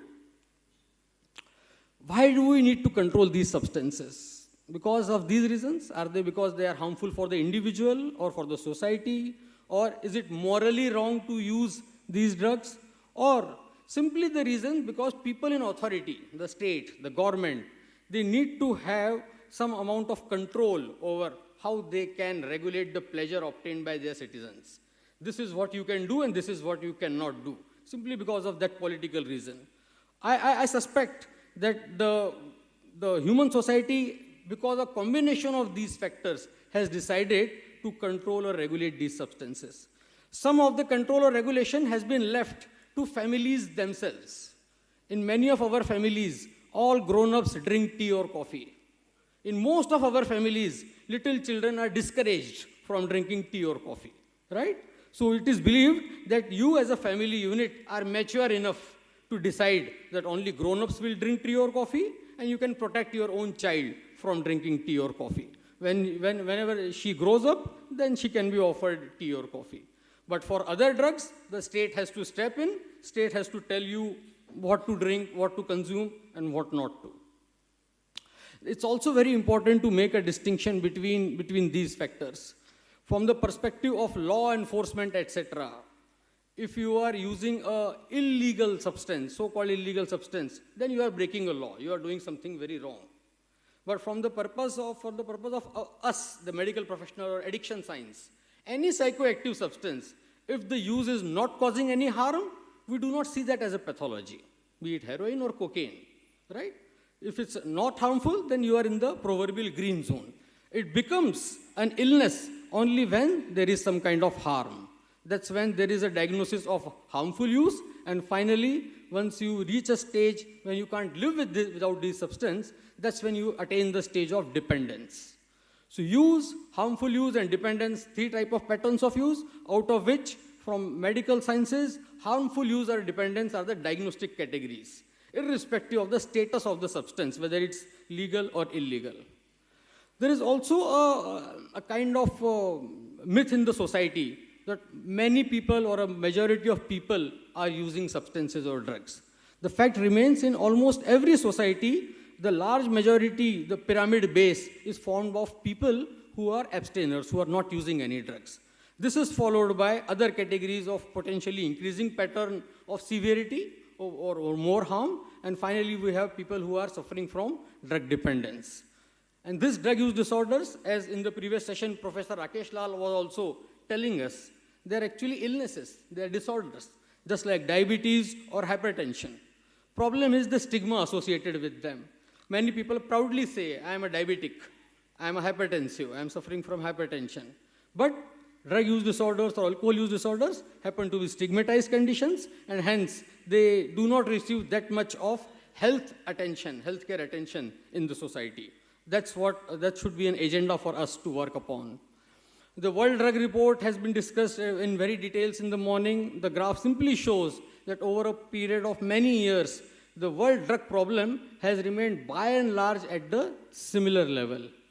This year, in fact, the opioid use disorders or opioid use problems in the world shown a slight spike. Why? Only because India's data was available. As Mr. Johnson was saying, it's almost 1/5 of the world's population. And when the real estimates of 1/5 of the population are available, they make an impact on what percentage of people use drugs in the world as well. But by and large, we can see that the global prevalence of drug use as well as drug use disorders has been remained almost constant. Should it be seen as a success or a failure of drug control system, or simply a measurement error? What should be done to address the drug problems? As we can see, a large majority of people happen to be either abstainers or simply using drugs in the non-problematic manner, which means they are in that proverbial green zone. So essentially for this large population, what we need are the prevention strategies. It's only the small tip of the iceberg, proverbial iceberg, 0.5% of the population affected by drug use disorders, which requires treatment. And hence, looking at this graph, anyone would say that where should maximum resources or efforts go? Large population needs prevention. A very small population needs treatment, which means more effort should go into prevention, right? Not so right. Why? Because we also need to see what is the immediate priority for the world. What is causing more burden on the global society? This is data from UNODC's World Drug Report 2015, which shows that out of 28 million disability counts, that's a count of disability, DALYs or disability adjusted life years, let's not go into technicalities, but people who use drugs, which comprise 90% of people who use drugs without any disorder, they are responsible for only 11 million of these 28 million. A majority of disability is actually caused by that small tip of iceberg, which we saw. So a small proportion of people who are suffering from drug use disorders, they contribute to much more to the societal burden. And that should be a factor governing our decision, where should our resources go, prevention or treatment also. That makes us think that treatment is equally important, and we can see that within different drug categories, opioids have a higher representation in terms of drug use disorders. So in other words, within different drug use disorders, it's the opioid drug use disorders which cause maximum disability and burden in the society. And that this kind of evidence basis probably should be utilized to govern our policies and programs. Drug market, as we know, there is a demand, there is a supply, and these situations affect the drug market. We all know about the demand reduction strategies or supply reduction strategies, or what are known as the harm reduction strategies. Why I brought it here is because what is the reason why this drug use convention came into being? Why is the reason that, that we want some drug laws or policies or control on drugs? The core basis of this is health and welfare of humankind. If we see the language of the UN conventions also, they are based upon health and welfare of humankind. And yet, in the government systems, the whole drug policy administration, the discourse is dominated by drug supply control sector. which is the unfortunate part. In India, there is I'm giving an example from India. In India, there is a very powerful body known as NARCOD, Narcotic Coordination Committee, chaired by the Ministry of Union's Home Secretary, which is a very powerful person. And in that meeting, health and welfare sector are actually in a sideline. So the whole basis of the being, the whole basis of existence of drug supply control is because we want to protect health and welfare of the society, and yet, unfortunately, our sector, people like us, people working for health and welfare, do not get adequate say into how drug policies should be formulated or governed. We hope that availability of this kind of data will change some of this situation, and health and welfare will also get equal degree of prominence. Very quickly, I will walk you through some of the statistics about what we found in India. So as we can see here, for people not from India, 1 crore basically means 10 million. So as we can see, there are about 15% or about 16 million people who are users of alcohol, and about 60 million people are suffering from alcohol use disorders. This is between the age groups of 10 to 75. Similarly, for cannabis also, we have about 30 million people using cannabis, a modest number of people suffering from cannabis use disorders. Opioids, another worrying kind of figures, about 23 million people of using opioids, and inhalants. Inhalant products which are totally not controlled and largely used by children and adolescents. In India, there is more proportion of children and adolescents using inhalants as compared to adults. So this is what, in a nutshell, the figures for India are. What I would want all of us to look at these figures carefully is, look at the figures for alcohol versus other drugs. Look at the difference between the proportion of children for alcohol, 1.3% versus adults, 17%. There is a huge difference. But because alcohol is a legal substance in most Indian states, so the legal substance can be regulated. Access to children can be controlled.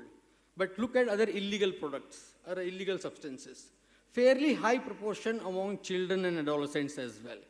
So what it tells us is, more a product goes into the illegal market, difficult is preventing its access to children and adolescents. A legal product, still a warning can be issued, shopkeeper can be threatened, don't sell this to child. But a product is illegal, it's as illegal for me to buy as it's illegal for my daughter to buy. And hence, she can also probably access it with equal ease or equal difficulty. About alcohol use, the prevalence has remained largely stable in India over the last few years. But what's interesting about India and the world is a much larger proportion of people consuming alcohol in India consume it in a pathological pattern. The prevalence of alcohol use disorders is almost 1/3 of total alcohol consumers in India. Why this is so? One is that great Indian pattern of drinking. Fewer people drink, they drink occasionally, but they drink to get drunk. So drink excessively. Another is possibly our excise policies. Our excise policies are such that they favor more consumption for economic reason of high alcohol concentration beverages, like spirits, like whiskey, gin, vodka, or the country liquor. The low alcohol concentration beverages like beer or wine, etc., they are taxed heavily and expensive, and hence their preference is lesser in India. About other illegal drugs, except for opioids, our prevalence is much lower than the world average, but for opioids, we are almost 3 times high than the world average. Not surprising, because we are located in South Asia, and on both our sides, we are surrounded by regions which are high illegal opium producing regions. And despite all presence of US forces in Afghanistan, etc., the bumper crop production in Afghanistan continues. We are also legal cultivators of opium. There is some socio-cultural acceptance of use of opium, and hence, one would have expected in this survey to find more Indians using opium as compared to heroin. We found exactly reverse. We found that more Indians are using heroin as compared to opium. So if we see the ratio of problem to current use, that is also highest for heroin, followed by pharmaceutical opioids, and followed by opium. despite opium being cultivated legally and used traditionally. So in other words, since both these products are illegal, opium and heroin, the market dynamics have ensured that more dangerous, more potent, more addictive substance will be consumed more by more people. And more people will develop addiction or dependence to it. So that's, compare it to a situation just few years back. Few years back, the ratio of opium to heroin was exactly reverse. Now, much more higher proportion of people are using heroin as compared to opium in India, because both of them are controlled almost at the same level by the law enforcement authority. This question my friends in the law enforcement are often asked about: what percentage of heroin are you actually seizing in India? We have done some rough back of the envelope type of calculations. And we have found that as per the government's official reports, about 1,800 kilograms a year heroin is seized by all law enforcement agencies combined in India, be it customs or border security force or narcotics control, etc. That translates into about 18,000 kilograms per year of consumption-worthy or dilute heroin. But if we look at the estimates of how much heroin is used in India, just by the addict population, that's 360,000 kilograms a year, which means only about 5% of heroin that is consumed in India is seized by our law enforcement authorities. So forget about what is transiting from India to other countries. And that's why many people around the world have concluded this. The so-called war on drugs has failed. The graph someone has made many years back, but still relevant today. The green line representing the amount of money spent by US on law enforcement, blue line representing drug addiction rates. So a war-like approach on drug supply control is simply not going to work. US, as we know, is world's biggest incarcerator, and half of the population in the US jails is on drug charges. I'm not here, I'm concluding. So I'm not criticizing a particular country. The issue is a particular approach, whereby we think only the law enforcement can take care of these problems. We have such example in India as well. In the state of Punjab, India, thousands of people were put into jail, and it was later found out majority of them were just users. They were not drug traffickers. And that's not the way actually to go about drug control, because these are the kind of unintended consequences of drug use in India. Also, very quickly, the research has shown that the so-called legal substances like alcohol and tobacco are much more harmful as compared to an illegal substance like cannabis, and hence that's the reason why many countries are experimenting with legalizing cannabis. In India's constitution, this was made a reference in the morning as well. The constitution makers did not directly ban any drug in India. They asked the state to make an attempt to ban, and only because these drugs can be injurious to health, not based on any moral or spiritual principle, but because they are injurious to health. So health, I am again saying this, health and welfare should be the cornerstone of our policies. In terms of alcohol policies, we have large variations in India. Some states have experimented with prohibition. Particularly the state of Bihar recently has prohibited alcohol, but these are kind of impact the prohibition policy of Bihar is having. Similarly, the disadvantaged population, just like blacks and Hispanics in US, in Bihar also, there are reports that the disadvantaged communities, they are facing more brunt of prohibition laws. But fortunately in India, do we ever wonder why we hardly find any huge tragedies now from Bihar and Gujarat? The simple answer is our poor enforcement. There is a kind of status quo maintained in even prohibition states where an alcohol supply from other sources is ensured, and there is hardly any need for illicitly manufactured alcohol. So in a way, the poor law enforcement, which doesn't control use per se, but at least is preventing the deaths, preventing the harmful effects of prohibition. Similarly, like US is now grappling with opioid overdose deaths. In India, we don't see them because the low-quality smokable heroin continues to be available in India. Yes, I'm just summing it up now. Other recent developments in India, the medical treatment of addiction using controlled medicines remains a challenge in India, and we have been sort of arguing with Government of India over this. Among other developments, the Mental Health Care Act in India, HIV/AIDS Act in India, these are some of the favorable laws which make helping people affected by drug use much more easier for service providers in health and welfare sector like us. Similarly, cannabis cultivation has been allowed in some Indian states for industrial purpose. But most recently, Government of India has banned e-cigarettes, and this amusing cartoon I found very entertaining, whereby a government authority is asking someone to don't use less harmful e-cigarette, instead smoke a regular cigarette. So that's how Government of India and the civil society of India keeps going one step forward and two steps backward. I'll conclude with that it's a complex issue. We can't find a very simplistic solution. Our drug policies need to be pragmatic and evidence-based. I'll end with the tweet by Kofi Annan. I believe that drugs have destroyed many lives.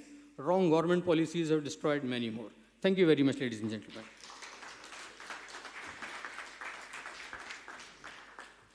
Thank you, Dr. Abdullah Baker, for your nice presentation. Of course, the time is not there for you. Now we come to the second presentation. Ms. Rima Sadeh Turkev, Executive Director of Nusrato Association from Lebanon. She has 17 years of experience in the service of prisoners and 30 years of experience in the service of drug addicts.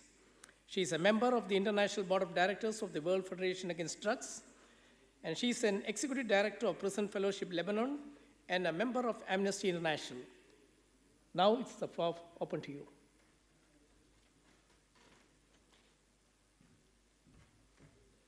Thank you, Mr. Johnson. Hello, everybody. So the legalization of cannabis in Lebanon, challenges and harm.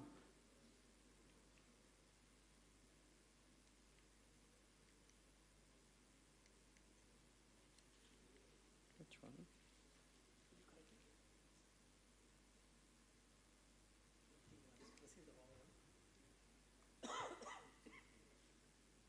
Okay, thank you.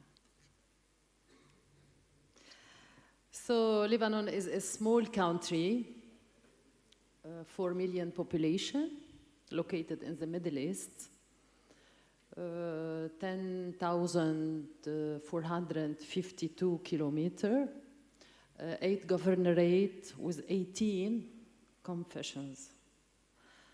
So according to the United Nations, Lebanon is the 3rd largest cannabis producer after Morocco and Afghanistan. And after Lebanon, there is India and Pakistan. The Eastern Bekaa Valley is one of the world's major cannabis producing regions. The Bekaa Valley is one of the governorate of Lebanon, 30 kilometers east of Beirut. It is a wide plain that extends between the eastern and the western mountain ranges. So according to Reuters report about illegal cultivation of drugs in the Bekaa Valley, the farmers said, "We'll consider legalizing its growth for medicinal use," said cannabis farmer Abu Muhammad. But in the Bekaa, some people are unconvinced there will be a meaningful change. What angers some people in the Bekaa is a feeling that they have little choice but to grow an illegal crop. The farmers here don't want to be rich. They just want to be able to live through the winter and afford the school fees for their children. They bring some money in now, but it is not a solution. People are poor. But whether they legalize it or not, the most thing is to give an amnesty, he said, issuing a common complaint in the region. Farmers faced prison terms of 5 years, he said. I want to conclude that farmers are not satisfied. They are suffering from cultivation of illegal crop. They want only to live. So after the deterioration of the Lebanese economy because of political stalemate and division over several internal issues, Lebanon ranks third on the list of the most indebted countries in the world. According to the Lebanese Ministry of Finance, the Lebanese public debt amounted to about 85 billion US dollars in 2019. So at the request of the Lebanese government, McKinsey reported Lebanon economic vision for the value of 1 million US dollars, with some politicians questioning why local economists couldn't carry out the study. In the sector of agriculture, McKinsey showed the key performance indicator number 2 to transform land to high-value crops from 0 to 10,000 hectares. Sure, but there is also other produce. McKinsey said, boost agriculture exports, including legalized medicinal cannabis, focus markets with growing demand of Lebanese exports, strengthen agri-trade ties with Eastern Europe. So in order to cover the deficit, the Lebanese political party seek legislation. Several law amendment drafts has been proposed to the Lebanese parliament to legalize the cultivation of cannabis, even though some are for and others are against. What we did as NGOs, as civil society, 4 NGOs who have drug rehabilitation inpatient center in Lebanon. It's Nosroto Association, Al-Noor, GCD, and TDLL.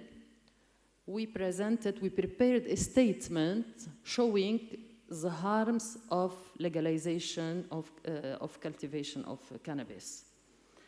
And we faced the proposal, and we met all the parliamentary committees, showing them scientifically and legally the damage on both social and health, and advocating against legalization. The title of the campaign, of the statement was, "Be the game changer, our society is in danger. Say no to legalization of cannabis cultivation in Lebanon." The content of the statement was, A, ambiguity in studies in Lebanon. Medical studies are inconclusive. Even in US, there is not enough medical evidence according to DEA.gov. B, we added risks and cautions, no clear feasibility study. Banalization, you think that if it is legalized, so it is not harmful, while it is dangerous for health, and in this case, parents can do nothing. It means the criminalization of dealers, ex-farmers, and in the states that began allowing marijuana for medical use, so calls to poison control centers for children accidentally exposed to marijuana triple. But in states that have not permitted marijuana for medical use, there were no incidents, according to the nationalacademies.org. In C, we added the ambiguity on the economic benefits, so no clear feasibility study. McKinsey showed only $1 billion as treasury income without specifying the resource.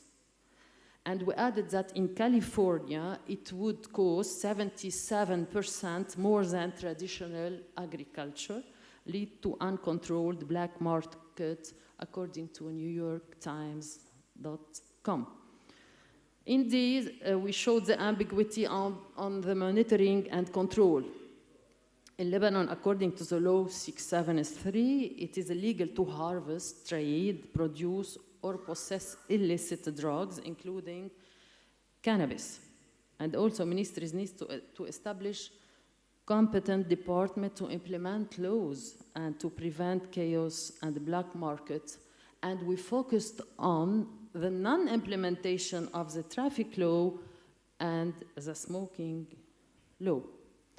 In E, we asked them to protecting Lebanon by legislating it, even for medical purposes and aiming at the regional development.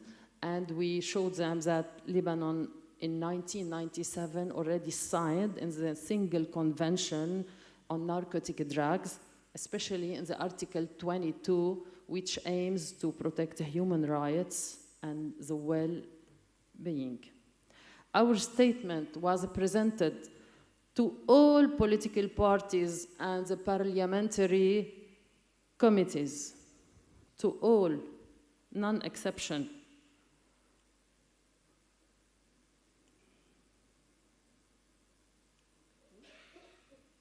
Yes, and even for religious leaders, even for Hezbollah. Hezbollah is a big political party in Lebanon. The minister of Hezbollah said that we are against legalization of cultivation, and we will not propose a law amendment. We are waiting. And the last week when we met him the second time, he said that I withdraw from the committee because I'm against and others are for. And as conclusion, he said, the head of parliament is pushing the legalization. Our network's comments, will the $1 billion intended to support the farmers and the economy or to flood the pockets of its legislators? When to amend the laws that allow cleaning the legal record of convicted drug addicts to give them an opportunity for a new job to avoid falling into the problems of emptiness and unemployment? Are there no alternative crops that support the economy and do not cause danger to our children in a country where control lacks and corruption peaks? I would like to mention that during the regional conference in Lebanon in 2017, in collaboration with the World Federation Against Drugs, the head of law enforcement mentioned that, yes, there are an alternative crop. It is the saffron, which is expensive, with high income, and it is suitable for the Bekaa area. The last comment was how political parties propose law to legislate the cultivation of cannabis under the pretext of economic gain instead of providing strategies of providing and project to eliminate rampant corruption in the country. The last week, when we met the head of the committee for the legalization proposed, he said, I was against, but now, after many informative scientific sessions, I am for the legalization. And he added, many countries have already legalized it. And when we went to the presidential palace, some echoes from the palace, an MP from the president's political party said, we are pushing the legalization. What are expectations once legalized? Lack of government subsidization, leading to illegal cultivation in the absence of markets, high capital to set up, develop, and maintain legalized process with no government financial support, relying only on private sector, unfair legalized crops around the region leading to mass in the absence of government control, introduction of cannabis use for medical reasons, introduction of cannabis produce in household leading to higher risk of intoxication. Lack of control will lead to more accessibility to drug. And since marijuana is already #1 drug of choice and is a gateway to other addictive substances in more than 95% of addicts population in our rehab centers in Lebanon. We expect a rise of number of users and abusers. Thank you for listening. And thank you for your presentation, Ms. Rima. So now we have the third presentation. Mr. Pumadu Sumanashekhara, Vice President of IOGT International. He worked for the UNODC as a volunteer specialist from 2004 to 2007 and is currently working as the Executive Director of the Alcohol and Drug Information Center at Sri Lanka. He is a board member of the Global Alcohol Policy Alliance and is a member of various experts committees in Sri Lanka, such as the National Authority on Tobacco and Alcohol, the Presidential Task Force on Drug Prevention, and Drug Advisory Committee of Ministry of Education. So after this presentation, we have got a few minutes for question and answer session, so get ready with your questions. So welcome, Mr. Pumadu.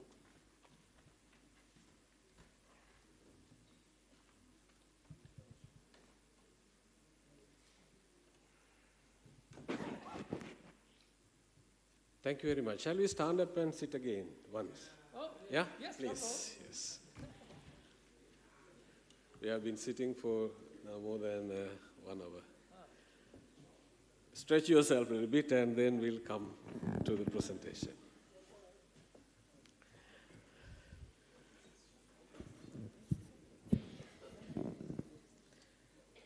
Okay, thank you.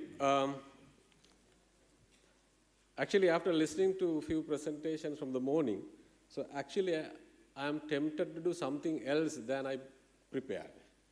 Because there's a nice arguments developing in the forum. Some say alcohol is not pleasurable, some say alcohol is pleasurable, some say it's only for expectancy, some say it's because of the chemical, right? So, but I'm not going to do that now. But I think this is a very interesting discussion that we can continue next 2 days, because it will affect our work, what we do. Because if we are in a kind of wrong perception of the effect of chemical, so then our advocacy, the drug policy or whatever, things may not in the technically correct form. So that is interesting. So what I'm going to do with my 15 minutes is that I have been involved in the advocacy work since 1995 in my country, Sri Lanka, representing ADIC, and in the region because of IOGT International and in the global level. So if I give you a kind of briefing of successful advocacy in my experience in my own country with all our friends representing here. So in Sri Lanka, we have an act to control alcohol and tobacco both. Sri Lanka is the only country in the world that alcohol and tobacco in one act. So we all have been working more than 14 years after drafting the proposal to get the approval from the cabinet. So fortunately, in my country, we have people, civil society, academic, professionals, and politicians, even different parties, without giving up the effort that taking this until we reach the outcome. So we got it 2006, the act. And if I give you a few examples, the act prohibited selling alcohol or tobacco for people who are under 21 years. Free distribution is completely prohibited. Electronic media and print media advertising is completely prohibited. And establishing vending machines are prohibited. So those are the kind of very few extract, and then you can understand the situation. And the other thing is, when it comes to my country experience, that tobacco consumption is declining in Sri Lanka. So very few countries in the world that tobacco is declining rapidly. When it comes to alcohol, we can't say it is declining, but it's go up and down. And when it comes to narcotic drugs, we have statistics when it comes to heroin, cannabis very little at the moment. So it is just maintaining. So we believe as a country in the region, that we are doing somewhat good. And if you really want to learn from advocacy efforts to get something approved from the parliament, I think the Sri Lanka is a good case study. Working together, all the professionals, academics, civil society, researchers, everyone. So it's a kind of collective effort. So that is about it. And I think some of you may have heard Framework Convention on Tobacco Control, the world's biggest health treaty. So we signed that. First country in the Asia, the Sri Lanka is the first country who signed the FCTC and implemented. So, and when it comes to these kind of things, and the other drug acts and the policies, we are happy the way we are actually going ahead. So therefore, there are a lot of good experience. So what I did was, I extracted some of the experience, my personal and with my friends and the regional and the country level and the global level, to share with you few of them, and some are a bit of a kind of theories, but I would go through it very fast. One thing is, this advocacy is a kind of thing that it's a process. It makes a social change. But when it comes to advocacy, that we always tend to think about a kind of legislation or policy. This is actually not really limited to that.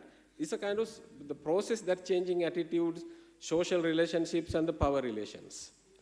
And the other thing is, this strong advocacy, according to my experience, requires coordination, strategic thinking, information, communication, and outreach and mobilization.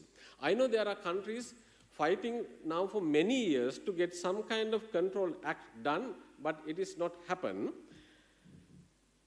You can just think of that, what is lacking there. I think the last 3 points we are doing very well: information, communication, outreach, and mobilization. What is difficult here is the coordination part with different parties. And the other thing is the strategical thinking, because that thinking has to change over a period of time and depending on our own experience. And there are some misconceptions of advocacy. I will just correct it. Advocacy is not only for professional lobbyists, because some people think that we are not strong enough to do advocacy. We are just civil society, we are a small group of people, how can we meet the kind of policy makers, whoever? It's not a correct thinking. And it is not only walking down in the streets and doing protest and all, because some people think that just doing such a kind of loud activity make a big change, sometimes may not. And it doesn't always cost a lot, and it doesn't always consume a lot of time. So it depends on how you strategize it. And it is not always politics too, because there are some, if you want to get a kind of particular legislation, it involves politics. In other hand, it may not. Again, it's a social change. This point is very important because we are talking about the drug users here. Because in the world, there are people who do not have any voice. Highly deprived people. People living with poverty. And in some communities, in India, Bangladesh, Sri Lanka, Pakistan, wherever in the region, some drug user communities, they don't have any voice. So, because they are victims actually. So, the drug trade is using them to get the profit. So, the advocacy needs here that we actually we can work on behalf of them. From the beginning, at a point like that, they may not think that they have an issue. Their issue is how to work hard and earn money to get the next packet of heroin. That is their issue. They don't have any issues that I'm a drug user, I have issues, I have problems with America, nothing. So it is our responsibility as advocates to work for them. And this is also a kind of bit of a debate, because promote small action from many people or big ones from few people. I know that some of you feel, even I myself felt sometimes, that reaching the most powerful person in the country and change the law is very effective. Isn't it effective? it is effective if you can change the law, the policy. But the issue is, even in the morning I heard it, that in many countries we have laws and the policies in the books. But the real issue, the implementation. So therefore, promote small action from many people is much more effective because everybody knows about it then. Everybody aware about it. So everybody supports the implementation of the act. In my experience in Sri Lanka, that we have the act to control alcohol and tobacco, not only the designated authorities are implementing the act, even the civil society people, young ones, everybody report wherever the act is violated. So it is not only through the authorized officers, but from the whole society is supporting to implement the act. So we know that we need to get things from the government. At the same time, don't forget that we can develop policies by people, not from the government. That kind of local policies for a kind of village. There are village policies formulated and implemented by the small society in the village. It's not for the whole country. But finally, it will become a kind of national thing if we can slowly promote it. Yes. When we start talking in tobacco control sessions, we always say that in this group, not here, right? In this group, we have people representing the tobacco industry. So welcome you. Because we know that the tobacco industry is very keen on tobacco control activities. They send their people as media people, civil society, academics, professional researchers, like that. So in the region and in the global level, today's one of the biggest challenges is that there are two types of people working for advocacy. The one group of people are genuine ones who really want to solve this problem. I think many of us belongs to that group in this room. And at the same time, the same groups, civil society groups, professionals, academics, and the politicians, they are fake. But they are working, and they are actually have a kind of camouflage. They are appearing in the society as they want to do something good for the society. And they shape up all their arguments in the name of children, in the name of people, in the name of economy, and like that. So it's a very tricky issue for us today to understand whose researchers are correct, which professional opinion is correct, which civil societies really represent the people. I think Esbjørn mentioned in the morning in his speech that the drug legalizing movement is well funded, very well organized. They have their own people placed in different places. So this is the tricky issue here, and I think we all have homework on this to do. So we should understand the ground situation. So now I'm going to confuse you again. Right? Most commonly used drugs are depressants. So if everybody uses stimulants, we can understand it. Yes, people get high, people get kind of courage, whatever, so there's a kind of positive beneficial effect. So then they will use it. So why people use depressants? So you won't feel good. So there are things for us to think about it. And the other thing is, when it comes to advocacy for primary prevention, telling about the harm, telling about the hazardous effects, and telling about the consequences of drug use is not the most effective message, even for children. And sometimes it can be counterproductive. If you talk about too much dangerous kind of things, so that will be counterproductive. And the other thing is, chemical effect of the drug is not the only factor for continued drug use. As the chemical is involved here, we are actually a little bit mesmerized and think of, yes, the chemical is doing the thing here. Yes, chemical is responsible. Chemical is everything here, but we don't have time to talk about, but that's not the truth. And believe me, if you talk to users, many users admit that the experience is not that pleasant. Especially they say that, yeah, I agree with you, actually the first experience is not good. And then we ask, what about the second experience? So I could tolerate it. What is toleration? That I can actually deal with it. It doesn't mean that it is pleasant or pleasurable, it's something else. So there's a relationship between legal and illegal drugs from the usage to the trade. So as advocates, we have to be very careful of this, because sometimes we think that this illegal and legal thing, we academically, professionally make compartments. These are narcotic, this is alcohol, this is tobacco, whatever, but in the top level in the world, that they are together. So now we know that most of the cannabis farms in the world bought by the tobacco industry today. Why is it?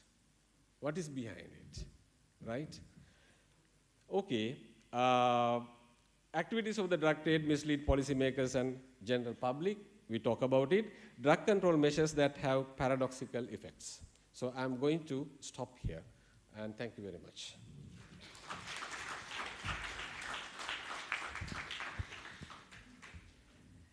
Actually, this session should be for 1.5 hours at least. I was feeling, not this session, every session, because we should have ample time for discussions and ample time for presentation, because all these presenters are very capable experts in their particular field.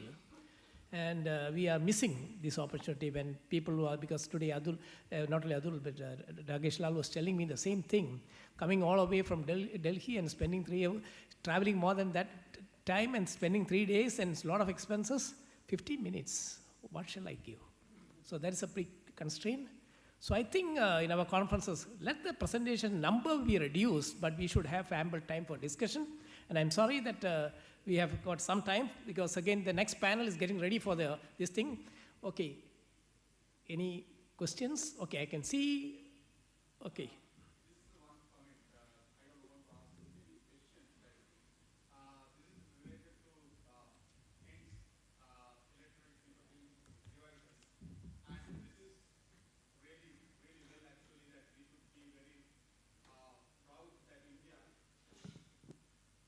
We're proud that India has banned it. And we don't want to see it as a sarcastic way. And that is what I wanted to tell. WHO and the FCTC clearly mentioned that nicotines, electronic ends, and the e-cigarettes are harmful. There is no doubt about that. That's what I want to tell. Anybody else? Yeah, please just tell your name also, so that's... I'm Shine Anthony from India. I just want to ask Sumanasekaran, he made a statement that the chemical effect of the drug is not only the factor that makes us to continue the use of drugs. I just want to know what are the other factors that push us for the continuation of the drug. Second, as there was an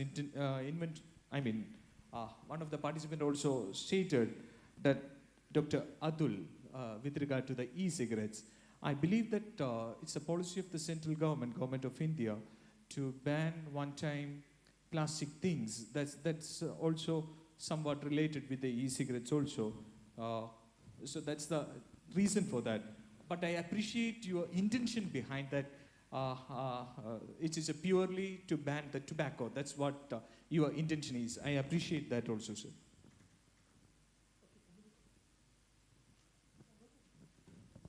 Okay. Yes, the other factors, apart from the chemical, it is very important. I will give you quickly a few examples. We have met many people in the region who continue use heroin, not because they need heroin, but because of the subculture that he is living.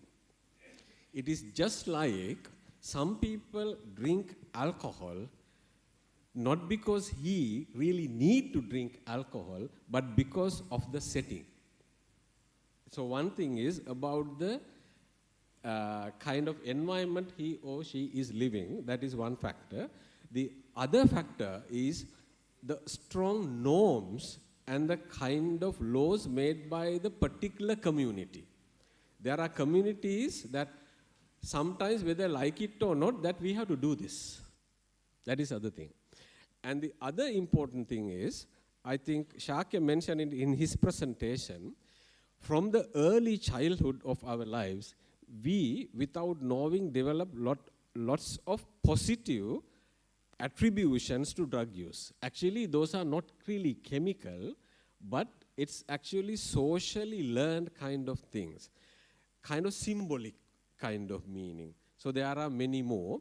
So there are good experts in this. Also, I can actually point out Mahesh is here from my organization, that he has lots of experience talking about these things. I don't know whether we have time, Mahesh, but you can mention 1 or 2 points quickly. Yeah. So in terms of drug addiction, because of most of our speakers have talked about the drug addiction, according to my experience, in terms of heroin addicts, they can stop very easily. It's not a problem. But the problem with them is they can't continue with the sober life for a long period. That's a problem with them, right? The thing is that, the reality is that, however, they tend to think they can come out with the drugs, with another drugs, or another alternative, right? It's a myth, right? And another thing, right? They think drug addiction is mostly physical, but they don't realize they have an experience by stopping several times, right? They have, in terms of drug users in Sri Lanka, you can ask from them, they tell, I stopped 3 times. I stopped 5 times. My problem is I can't keep, right? I can't keep with that sober life for a long period. Relapsing. But in terms of relapsing, there is no physical effects. There's a psychological effects, mostly because of the positive note in their mindset on the heroin. So I can tell it as a worker and as an ex-user. Yeah, I think we have heard a lot of comments. Of course, I know that Sri Lanka, a lot of discussion on this particular line in behavioral thinking is there, because I know Professor Dr. Diyanath Samarasinghe has been really spearheading these thoughts, and a lot of research has taken place in Sri Lanka. Anyhow, before concluding, I'd like to thank all the panelists for their presentation, though the time was not sufficient for them. And also, I would like to add one thing. When we have mentioned about Framework Convention on Tobacco Control, India is a country. India, the government of India, the Health Minister Anbumani Ramdas, in 2007, in the World Health Assembly, has proposed for a World Alcohol Day. Not only that, a Framework Convention on Alcohol Control. It is there in the minutes of the World Health Assembly. It went to the executive board. I don't know what has happened later, but I think that also is a subject which we can think of at present, because framework on alcohol control, like the FCTC, FCTA. So with these words, I will once again thank the panelists, and to all my dear brothers and sisters for your patient listening, and have a wonderful evening. And also you have got another session, so brainstorming again. Thank you.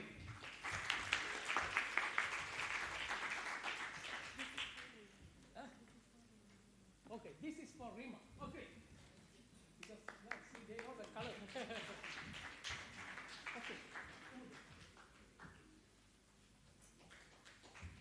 Yeah. This is for you, and this is for me. Great. Thank you.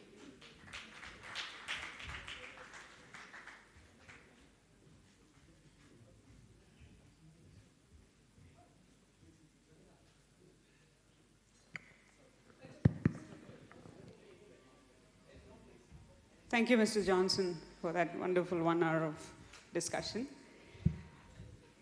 We understand that there are a lot of experts in this room, and it is in that knowledge that we've invited you into this discussion.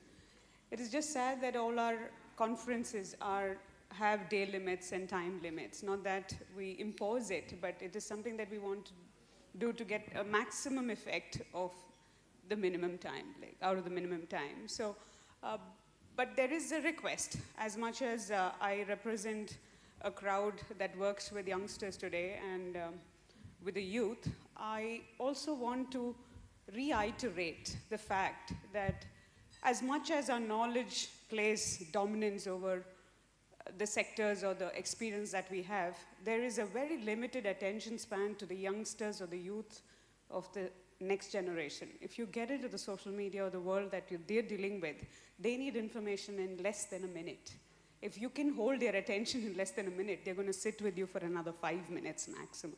And to that generation is what we want to pass on, what we are now discussing in this hall. We might impact policy. We might be able to make changes, but we are to make changes in the youngsters who really need to hear what's happening in the hall like this. Our biggest job after the conference will be to go and edit what happens in 15 minutes or 20 minutes or half an hour into a capsule less than a minute, so I can get, or we can get, the audience that really will impact out of a conference like this. So I'm humbly requesting all of you that we have 3 days here with you, and I have a team of audiovisual competency here. If y'all are willing, out of the context of a panel or out of the context of a conference hall, we are willing to record all that you want to say and all that information that you want to pass out to the world. We will also run it past you, get your approval, and then go public on it. Or we'll go through the WFAD or the sites that really advocate things like that. So we are available here. We really want to hear your voice. We want to have you recorded for posterity, seriously, because in 10, 20 years, we don't know if these discussions will ever happen. So it's my humble request. All of you here with all the knowledge and years of experience as my age, we are available to take account of all that you want to say as a voice from the sector. With that, I call the next panel. And the third panel today is led by Dr. Virendra Mishra, IPS, Director, National Institute of Social Defense, India. Was introduced this morning, but I'd love to introduce again. Dr. Mishra has served in various capacities in different ministries and departments in the Government of India, including the National Service Scheme, Central Adoption Resource Authority, and was Assistant Inspector General of Police Crime Investigation Department. He was awarded the prestigious Hubert Humphrey Fellowship under the Fulbright Scholarship on the subject of human trafficking, and was affiliated scholar at Terrorism, Transactional Crime, and Corruption Center, focusing on human trafficking at the University of Georgia. He has published extensively on human trafficking and has led Indian delegations to various international meetings. I'm sure the next 1 hour is also going to be as debatable or on these topics that we have for you. I request you to invite your panelists and lead the hour. Thank you so much. Thank you. First of all, I would like to clarify, are we supposed to finish it at 5, or do we get that? You still get 15 minutes. Oh, right. 5:15. Thank you. So 1 hour we get. This has been a very interesting and little confusing for me, because Dr. Ambedkar, Dr. Atul said that drugs are pleasurable. It gives you pleasure. And at the same time, another speaker from Sri Lanka said it is not necessarily always it gives you pleasure. So, but if at all it gives you pleasure, because that is what I heard while interacting with students at many forums, because I travel a lot, I speak to students, and the feedback that I'm getting is that if you take drugs, they would say that, alcohol may taste bitter, but once you get that kick, as they call it, kick, then it is very pleasurable. So, now the biggest challenge here is to control that pleasure. How do we control that pleasure? That is the prevention. So that's a tough job which our panelists are going to do, talk about controlling or preventing the pleasure. So here we have three experts, and I would invite Mr. Rogers Kasirye. He's the Executive Director, Uganda Youth Development Link, to come on the rise.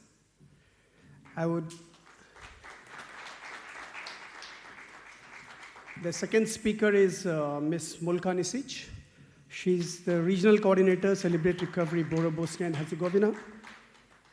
And the third speaker is Mr. Subrata Biswas. So he's Special Excise Commissioner in Enforcement, West Bengal.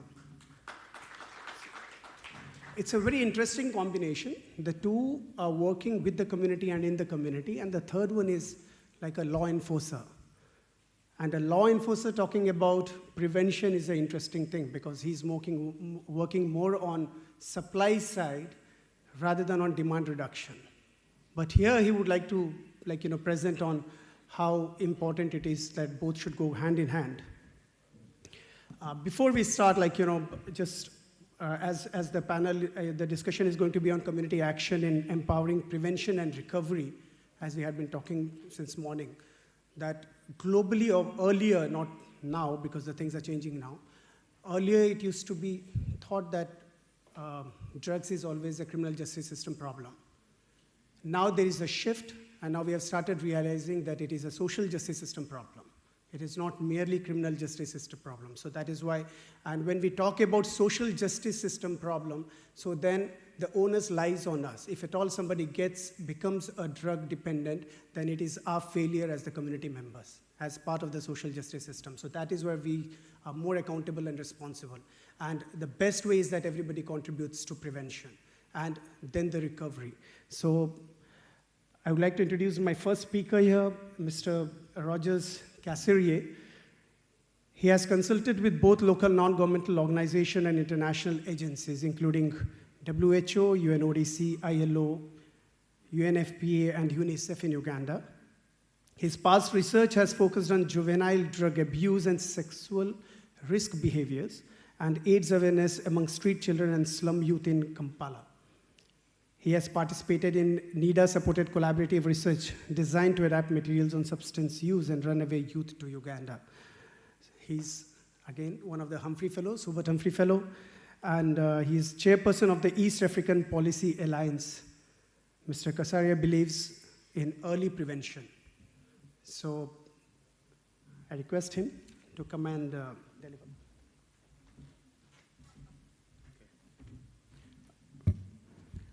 Thank you, my chairperson. I'm delighted, particularly for Diana, who sent me the invitation to take to the Indian embassy for a visa. It takes a while. Many times people think coming to India is easy, but it takes a while. Again, I'm also grateful to WFAD, Mr. Esbion, Regina, for the support in traveling here. I'm a true ambassador of prevention, and I believe and I trust that if we are to take the road to prevention, we'll get a lot of mileage. As I speak, in 2005, Uganda was #1 in drinking alcohol in the whole world. We drink more. We were drinking more. The country got shocked, but after 10 years, with support from friends like IOGT and many organizations, drinking has gone down. 2005, it was out of 10 people, 3 people were drinking. But as we speak, now out of 10 people, 6 people do not drink.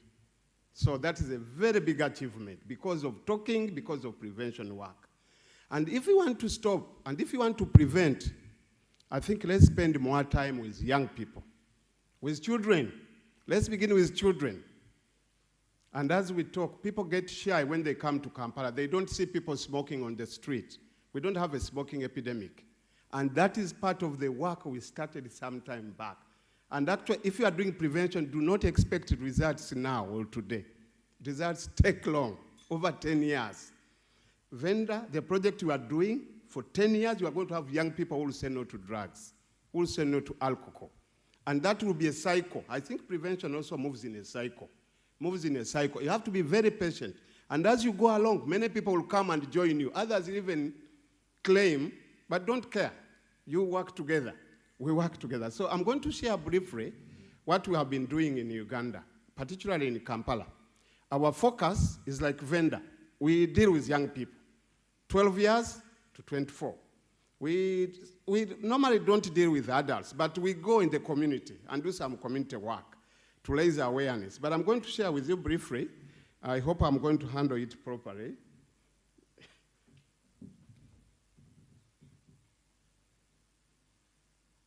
Okay. You can see, previously these were the most popular products. When they say in Uganda people drink more, you think they are drinking beer, bottled beer. No, they are drinking spirits. Small ones, very tiny ones, very tiny ones. That's what they are drinking. But I'm happy to tell you, by beginning of this year, because of the work we have done, these things were abolished, were banned, and were eliminated. You could find young people hiding them here, taking them during lunch, the drivers, everybody. But the government said, okay, much as we are getting money, we get rid of this, let's have the minimum of 250 meals. For us, this was a very big achievement. Now, I work with young people. These are the percentages. You can see that many of the young people, 31% of the numbers I'm working with, present alcohol and drug abuse problems. So, which means you have also to deal to address drug abuse problem. This is the 205 report, how we were drinking and how things were really terribly bad, but things have improved.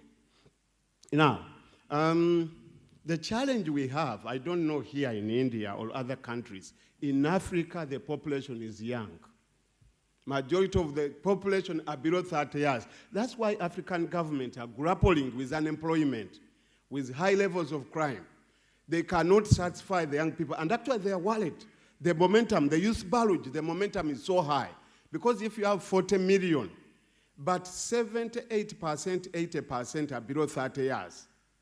And you people, you are a decision maker, you are a policy maker. I want to tell you, it's a very big challenge. There is a problem of unemployment, there's a problem of trafficking, violence, crime. All those things are what? Are very, very common. And also fertility, fertility. Fertility, we also have a big HIV problem, much as it has gone down, but again now it's going what? It's going back. So there are many issues which do what?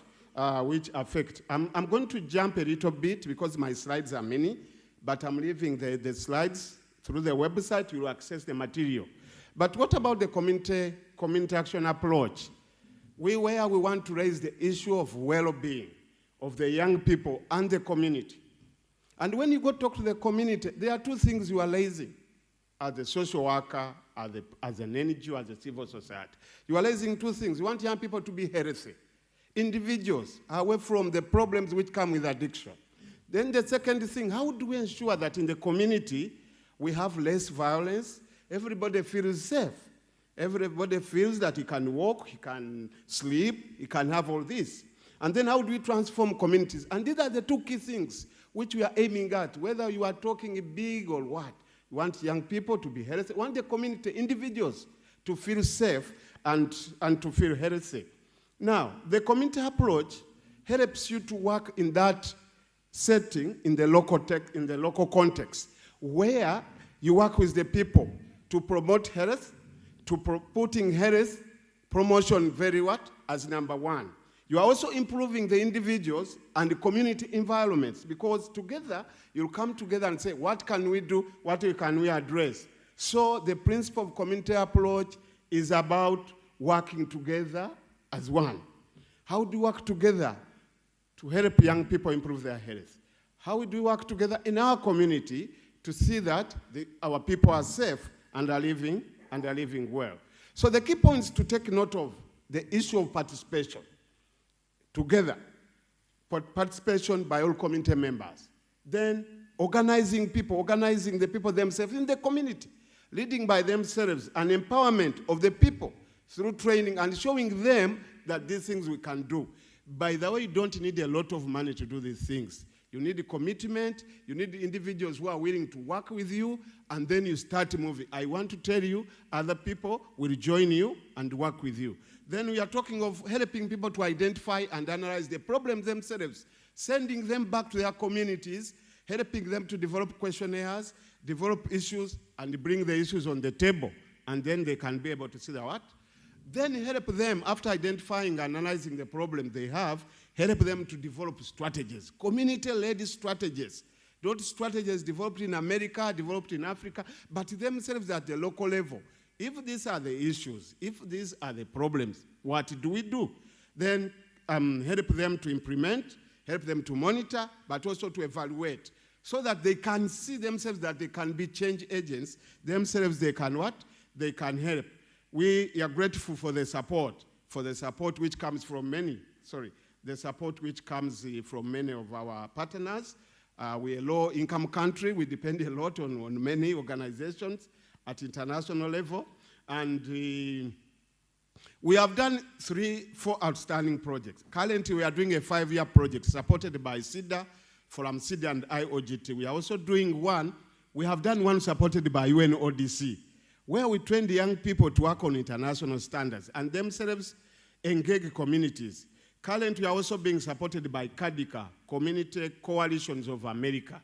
How would you develop communities? And the communities themselves become the leading, and you, the NGO, you are standing at the back, help them to see things. So some of the things the young people and the community do is to collect data and also write the report themselves.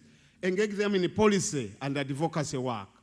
Peers also work on research questions and conduct studies, but also give them some basic knowledge, some basic information on concepts of prevention, but also how to refer their colleagues for support and outreach activity. Teach them how to design messages. They can design messages. Young people are knowledgeable and they are willing. And once they do this, then they love. The thing belongs to them. The activities belong to them. Community dialogues. Do street outreaches, school outreaches, drama shows, community, and engage them in dialogues with the community leaders. And as you do that, information is going. But also, the change is beginning to take what? To take place. Of course, the other things they have done, referral, education, sports outreach. We do a lot of sports outreach and drama.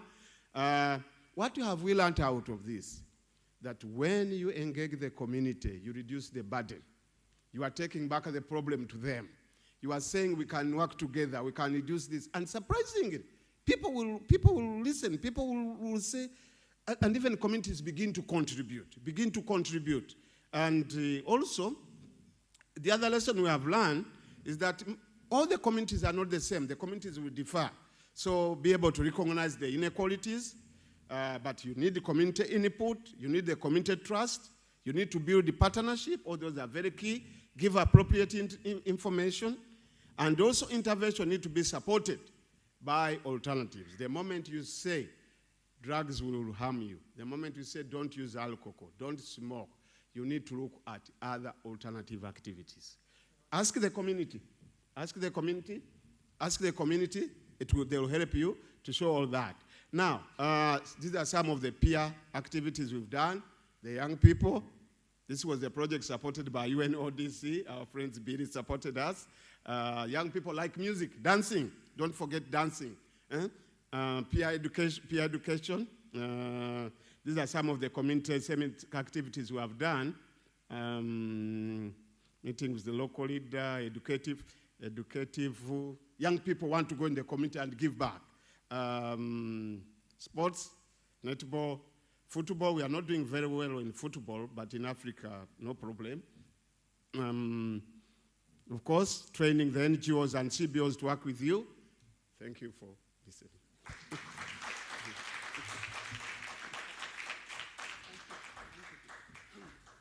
Thank you. You had already warned me that I'm going to go on and on and on. So,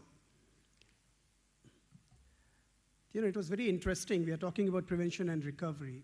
So, when we talk about recovery, as one of our friends was saying that in recovery, once you you can recover, you can leave drugs after the treatment, but not necessarily you're going to stay as you are, because the chances of relapse is a lot because of the stigma attached.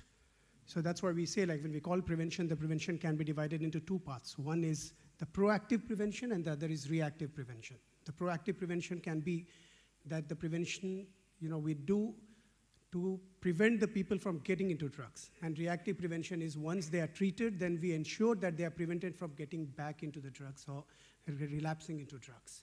So here we have the second speaker who is going to talk about that, on the stigma attached with the drug dependence, the reason for, why the prevention and recovery is a challenge.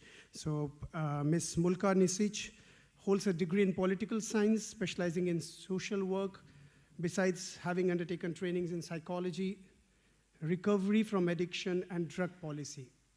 Since 2015, she has been working in the field of drug policy and recovery through the grassroots recovery organization in her home country, as well as in the European Network for Prevention, Treatment, and Recovery through EURAD.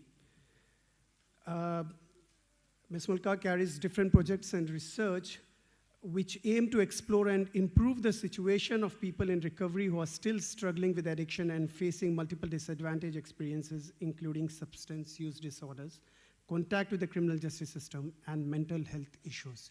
I invite her to speak. Thank you.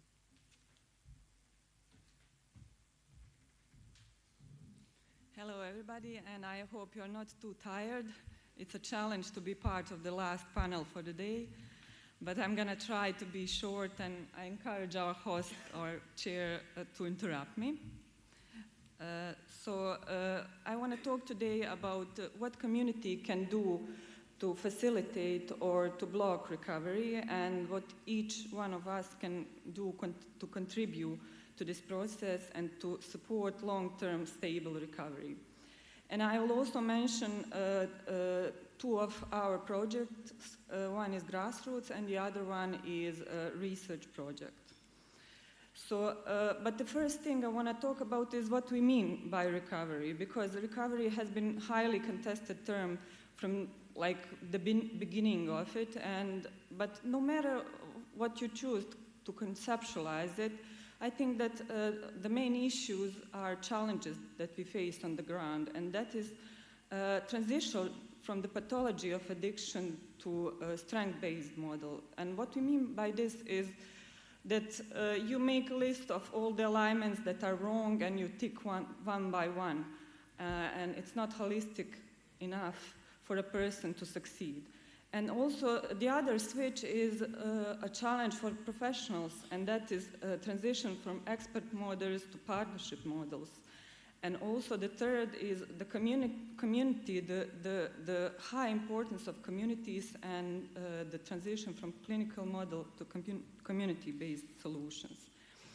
And we always mention this definition, and this definition is done by Betty Ford Institute, which also highlights that voluntary maintained lifestyle must be characterized by sobriety, personal health, and citizenship to be called recovery. And this panel also recognized that recovery takes time, and that really can achieve full sustainability after 5 years. So they divided it into stages, and this was done because the risk of relapse in the first year after the treatment is 50 to 70%. But after 5 years, recovery tends to be self-sustained, and it drops to 40%, which is also the percentage of general population that will ever experience any kind of problems with drugs and alcohol. And also, there is a lot of discussions today what to do with people in recovery. Are their voices important or not? Well, I think they are, because in America only there are 23 million of people in recovery, which is like large group of people, and their voices count because they need effective reintegration. And also there is evidence that 60% of people who engage into treatment can achieve full recovery. But what can we do as a society and as community-based organization to support someone for 5 years? So we need to look what is strong with the person rather than looking at what is wrong with the person. So we have this underlying model of recovery, and first step is always to assess what are the acute problems and deal with like things of ongoing needs and crime, offending, using, but we also need to identify what are the strengths with each one of the individual. And we need to build on those strengths. And we have like areas that were divided into personal recovery capital, social recovery capital, but I also want to highlight that there is a community recovery capital, which is very important. And while a personal and social capital seem necessary for someone to initiate recovery, to sustain it, community plays a crucial role. So a person has all this self-esteem, like self-efficacy and support of peers and parents. But what I want to add to this discussion is attitudes and perceptions of the society and maybe your region and my region. So what do we link a person to when a person completes the treatment, 1 year treatment or half of year treatment? We need to link it into some meaningful activities, as also Rogers was saying. We need to build networks and partnerships in the community because we have all those resources in our communities. We just need to link people into those resources. And it's also, I wanna also note that recovery and prevention are very closely linked because there is evidence that prevention doesn't work if the prevalence of drug use is high in the society. So if we invest into recovery, we are also doing some part of prevention for successful prevention programs. But how do we do it if a public doesn't believe it? And it's all about us in the society, me and you and every organization in the society, because public attitudes are devastating. And we have done a research now of stigma with people towards people in recovery. So we asked all these questions. Are you willing to live beside people in recovery? Would you let them look after your children? Would you go into a relationship with people in recovery? And as you can see on this slide, the results are devastating, and the prevalence of stigma and negative attitudes undermine recovery. So the main conclusion from our study was that people don't believe recovery, that there is a transgenerational stigma of recovery, because there were majority of respondents said that even they would not let parents play with kids of people in recovery. So addiction doesn't affect only individual, it affects family, it affects also a lot of workers. I am stigmatized for working with people with addiction problems, and social workers tell me, why are you doing this? Why are you engaged with this population? Success rates are very, very low, so you're not productive, you can be more successful in other areas. So we need to also add this to our conversation, and we need to ask ourselves, is addiction irreversible stain? And I'm going to mention two of our really positive projects, and one is supported in partnership with WFAD, and we are very proud of it. It's our regional Balkan project called Choose Recovery. So this is Balkans, and these are 3 countries, and we are not really a large population like here, but we are trying to succeed in this. So I'm also part of the larger network, and it's called Recovered Users Network. So this network is a network of 59 organizations who believe in recovery organizations, and we try to advocate also for recovery on drug policy levels in UN and EU, and try to bring voices of lots of organizations and lots of people forward and feed in the policy with our experiences and the importance of continuum of care and reintegration.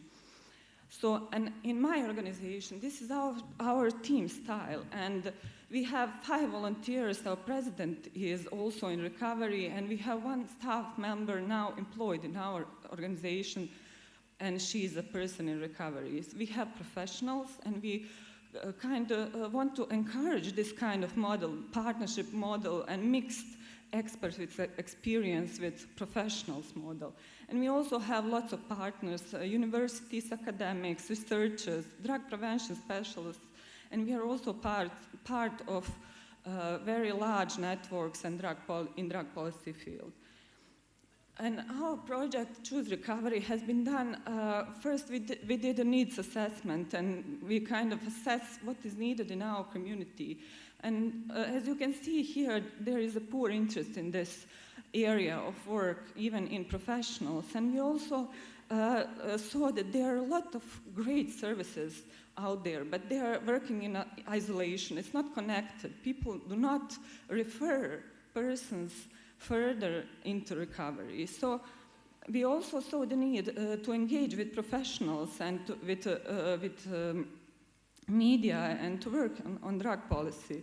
And we also have database of our services, and we did lots of researches. But what I want to show to you is that our substance use community centers, which have been established in all 3 countries, and we provide also online and phone counseling, which is anonymous and free. So we saw that there is a lot of people contacting us that are very young, from 18 to 29 years old. And what we also have seen is that they started using drugs at a young age. Even 10% of them have first used earlier than 14 years.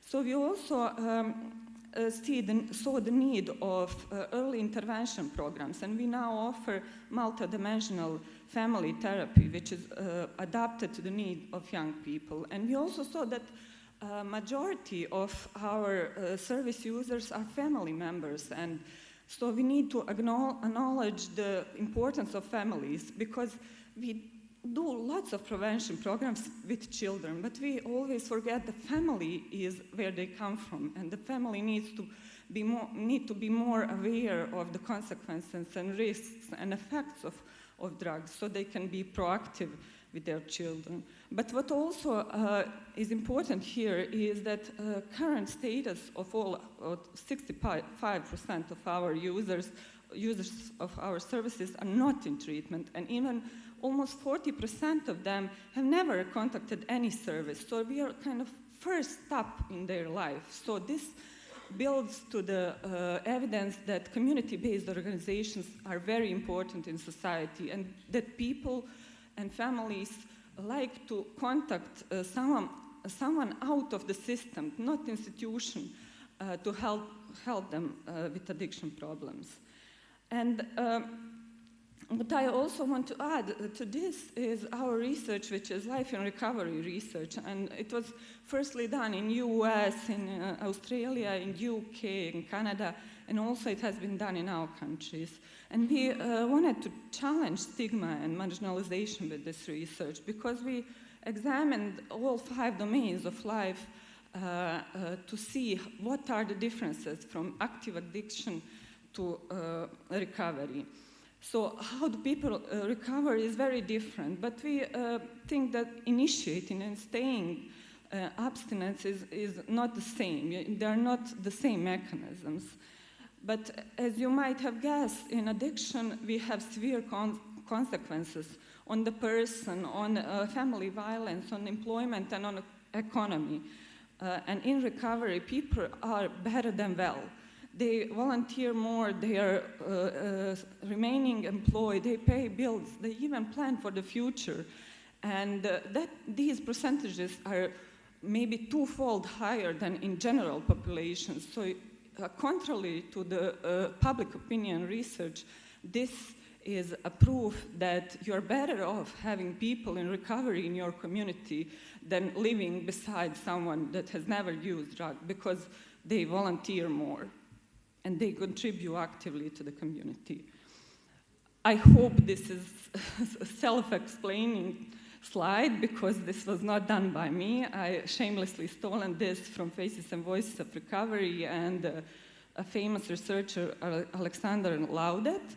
And it proves the economic benefit of long-term recovery. And they did all this calculation with economists, and they said that the cost of active addiction annually is 350 billion on the economy of one country, in healthcare costs, in productivity, social care, and also wider economic. So what next? And I think that we can also discuss this more here during these 3 days, and that's that we need to challenge stigma, exclusion, and marginalization, and to invest more in education, in jobs, and in housing, and in relationship. And also we need to inform our drug policy and policymakers about the experiences of people in recovery. And I want us to go with the idea that supporting recovery is not only for people to get better, it's rather to make the places we live better places to live. Thank you.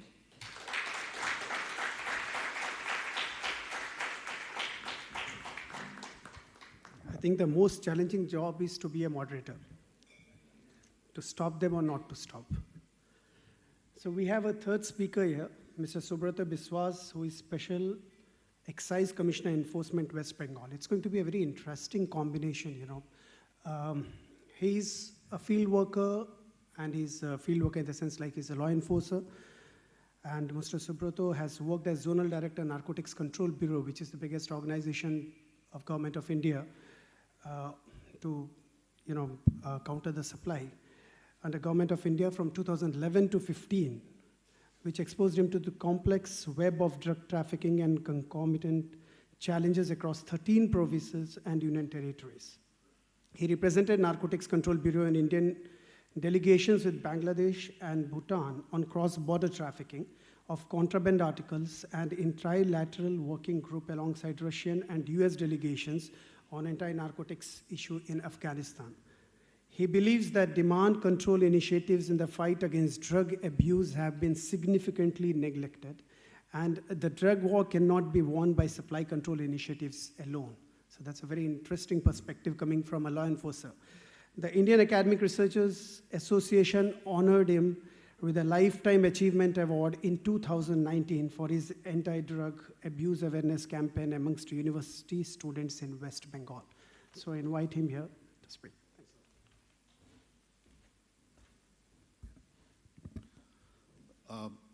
I stand committed to honoring the timeline. I won't take much time. I have just 3 slides, and I will just present 2 issues in particular: the relative difficulty in addressing demand reduction vis-a-vis supply reduction.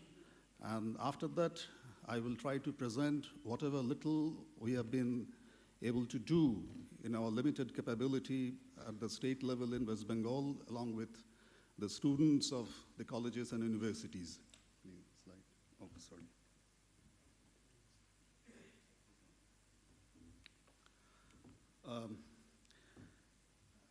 As it has been already discussed in presentation after presentation, that the global statistics, they present a very dismal picture vis-a-vis supply issues, vis-a-vis demand issues. Seizures everywhere, especially related to drugs, seizures everywhere point towards 10% success. So if we catch 1 consignment, it's safe to assume that at least 9 have gone undetected. Indian scenario doesn't present any different picture either. We have a lot of seizures on a pan-Indian scenario, but 6% of global seizures that I've quoted from UNODC figures, 6% of global cannabis seizures were in India in 2016. And in 2017, 20% more seizures have been affected. But is it necessarily a cause for celebration? Yes, apparently it's a cause for celebration for supply control agencies, because that's a statement on our success. But if we if we take into consideration the assumption of 90% going undetected, it's a cause for worry as well, because we can safely assume a lot more is in circulation. And even though the report 2019 also is a big pointer, I won't go into the detail of all those. Interestingly, in the last presentation, last panel, the celebrated Dr. Atul Ambedkar, he was lamenting that Health and Welfare Department happens to occupy apparently the most insignificant place in the policy coterie meant for formulating drug policies. It's true. It's a sad state of affairs, but I would like to just enthuse it a little bit more with the reference to the political part of it. We believe that this is a policy-making body. I'm not speaking as a law enforcement official so far as I'm making a reference to this side. It's an interesting issue to study that everywhere the budgetary allocations are heavily lopsided in favor of supply control agencies. It's not generous with the demand control agencies. I have a reference to, I have the document with me. Many of you may be aware of this gentleman, John Ehrlichman. He was the assistant director of Drug Enforcement Administration in the era of President Nixon in the US. After retirement and before he died in 1919, I think, in 1994, he had made a very candid confession in one of the most interesting interviews. He said that yes, in the late 60s in the US, we introduced tough narcotic laws. Narcotic laws are tough everywhere. It's popularly criticized, highly criticized as draconian law. You have no bails. It's very easy to jail someone.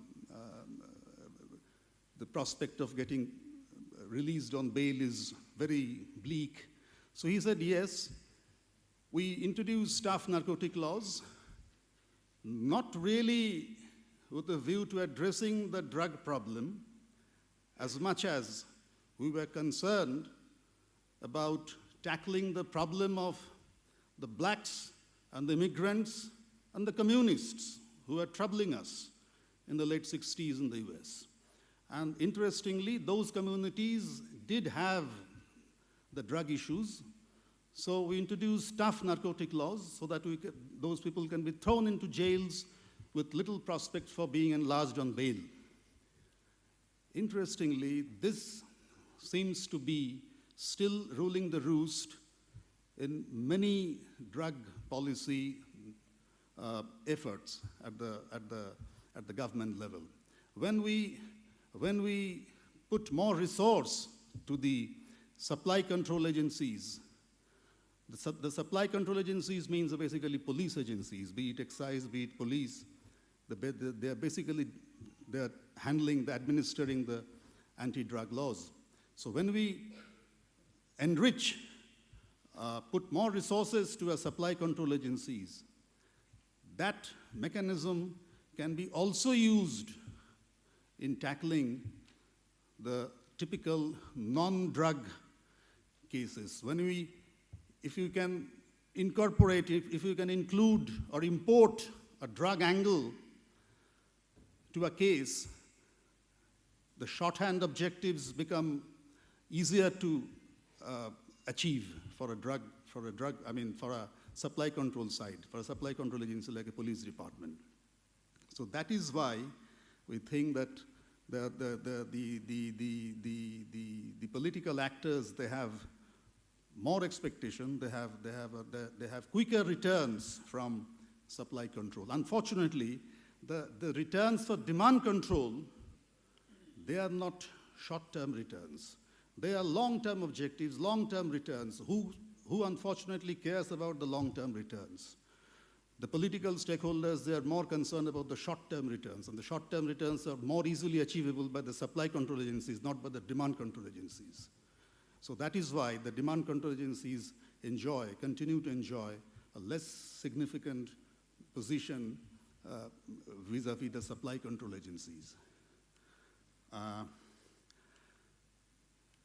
In West Bengal, we have tried to make a partnership with National Service Scheme. I'm so glad to know that our honorable chairperson was, in his earlier stint, he was instrumental in NSS, National Service Scheme. It's a scheme involving the students, both at the school level and the college level.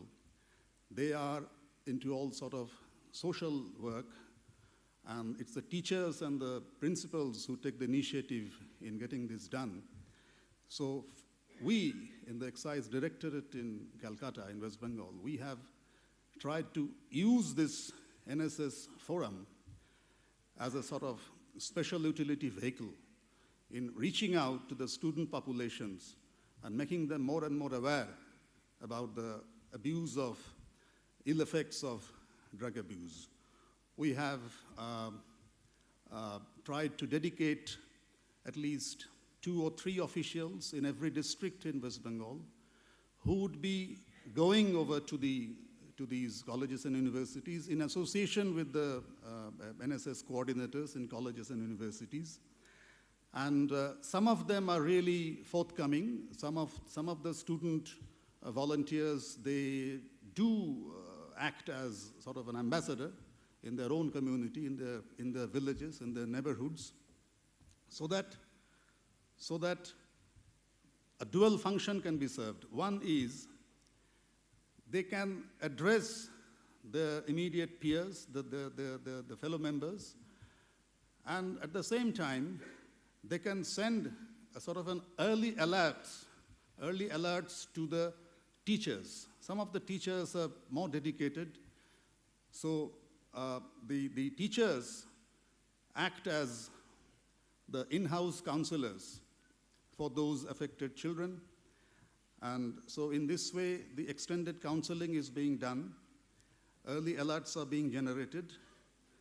And we have a plan to, and let me also share with you, for the first time, 3 years back, Government of West Bengal, in the Excise Directorate, which functions under Department of Finance, government has earmarked a certain amount, a significant amount in the budget, with a view to undertaking these publicity exercises in the student community, in the village community. Earlier, this was not so. This has been a recent addition, and this is a welcome addition, we believe. And we have a plan to enter into larger partnerships. We as a directorate, we are a small entity, but the idea is to reach out to more and more students, to more and more schools and colleges. Schools are not yet included in these NSS schemes, though NSS schemes officially are mandated for schools as well, but very few schools in West Bengal, they have NSS presence. But the colleges, they have the NSS presence. We have a plan to enter a partnership. In fact, we are in talks with Rotary International. There are some interested clubs within the Rotary community in West Bengal.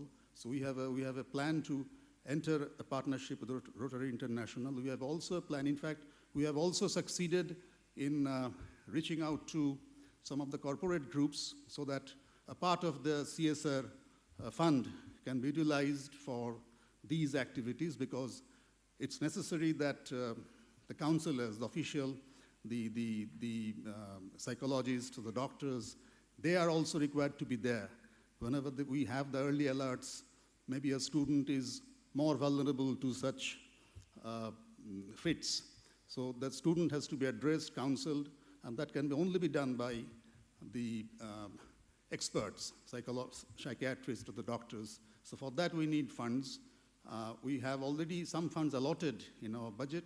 We hope to have more funds in partnership with CSR initiatives and also with Rotary International. So That's the project we have undertaken, and let us see how far we can go in this regard. I stand hopeful. Thank you.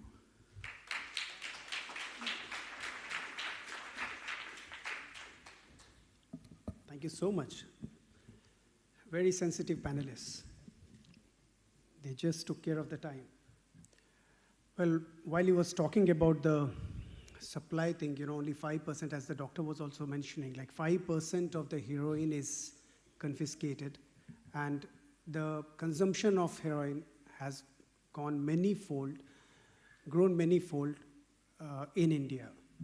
So if 5% is only what we are confiscating or seizing, the law enforcement agencies, then certainly, 95% of the heroin is still in the market. So the only way that we can check this menace is prevention. So, and for prevention, as he said, we need to have many stakeholders. We need to have many partners. Then only it is possible, because the community has to be involved. As he was mentioning about National Service Scheme, because I was also heading National Service Scheme before I took up this assignment. So in National Service Scheme, there are 4 million youth registered in more than 24,000 institutions, schools and colleges. And similarly, I was executive director of NYKS, holding both charges at one time. So in Nehru Yuva Kendra Sangathan, which works in rural areas with rural youth, there are equal number of youths, and the mandate is to have non-collegiate youth there. So just imagine, this is the only country where they have two biggest organizations in the world working with youth, one in educational institutions, the other in the community settings, straightway in the rural area. So National Institute of Social Defense also, as he has been doing, is tapping the potential of NYKS and NSS. We are trying to reach youth, and as we know that they are the most vulnerable group. As some evidences have been indicating that children at the age of 10, and as even Mulka was mentioning that the first user is at the age of 10, they start taking drugs. So similarly, the same pattern exists in India as well, where the drug consumption starts at a very young age. So it is important that schools, colleges are tapped. We touch base with them and spread awareness about the drugs. How do we do that? That's a different thing, and we will discuss when I have a presentation later on the third day. But thank you so much that we have finished everything on time, and that is what was decided when we were discussing in the afternoon, that we want to give maximum time to the house, that if they want to share some stories, some success stories, or want to ask any question, so please. Yes, sir. Yeah, please. She's bringing the mic.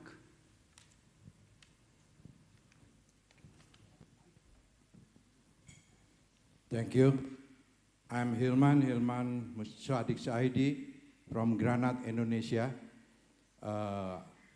As we understand, and we feel, and we confident, and also after having the presentation by the speakers, we believe that we have the potential benefit in empowering the community. That is our experience too.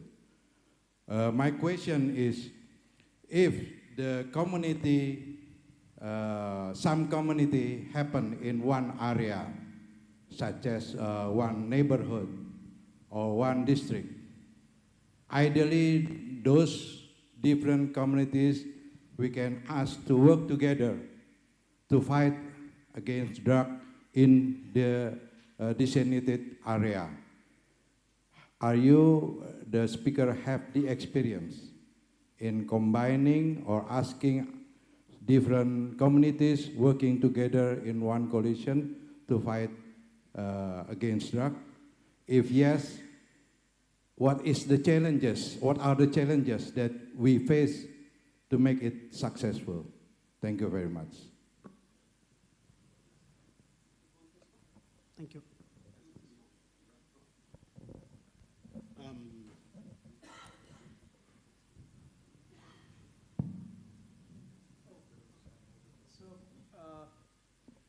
the suggestion of panel is we take the questions first and then we would like to answer. So should we go for how much time do we have? So we have 10 more minutes, so we can take 3 questions. Yeah. Please. Excuse me. Excuse me. Yeah. Oh, yes. Yeah. So Malka spoke about the recovery, the complete recovery, likewise. So with regards to that, and I would like to add something. So when we talk about heroin addicts, especially heroin addicts, when the people using heroin, they have a role to play. It is a user, drug user, labelized. Then even after they stop heroin use, stop drug use, they have another role to play. It is ex-user. So it is a psychological barrier. It's a psychological barrier for them for complete recovery, because they are always, lifetime, dealing with the heroin issue. When they are using drugs, they are users. Even after the stop drugs, they are ex-users. So we have to really concern on that when we help them to quit. That's my answer.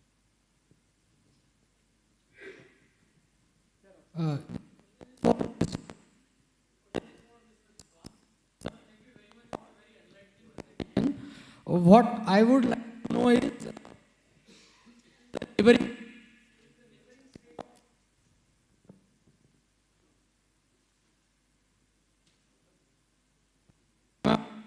Am I audible like this? Yes. So since the neighboring state of Bihar had enforced prohibition, in West Bengal, has the excise department felt any impact of Bihar's prohibition onto the West Bengal's alcohol market?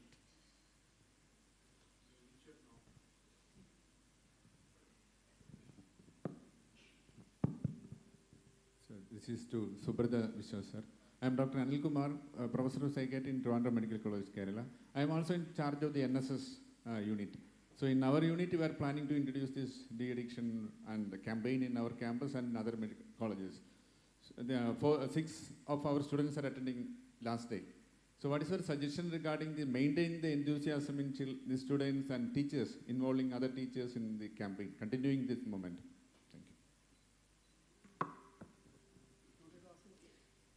I'm Dr. Indu from Community Medicine, again, Government Medical College Trivandrum. Again, since we have 2 law enforcers, because in the previous panel there was one view, especially from Lebanon, against legalization of drugs. And Dr. Atul actually suggested legalization of especially opioids and cannabis. What's your take? Because both of you are there, Dr. Mishra and Mr. Biswas. Social justice and education department in this process, or you are doing it alone?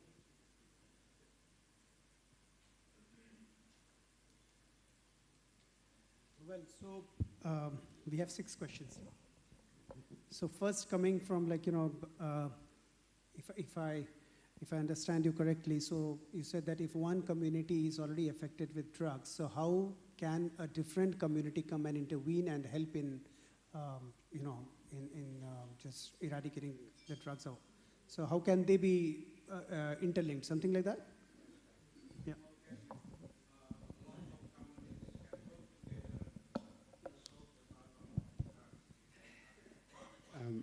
My quick response to the gentleman from Indonesia is that yes, communities can work together, but there will always be one which will start.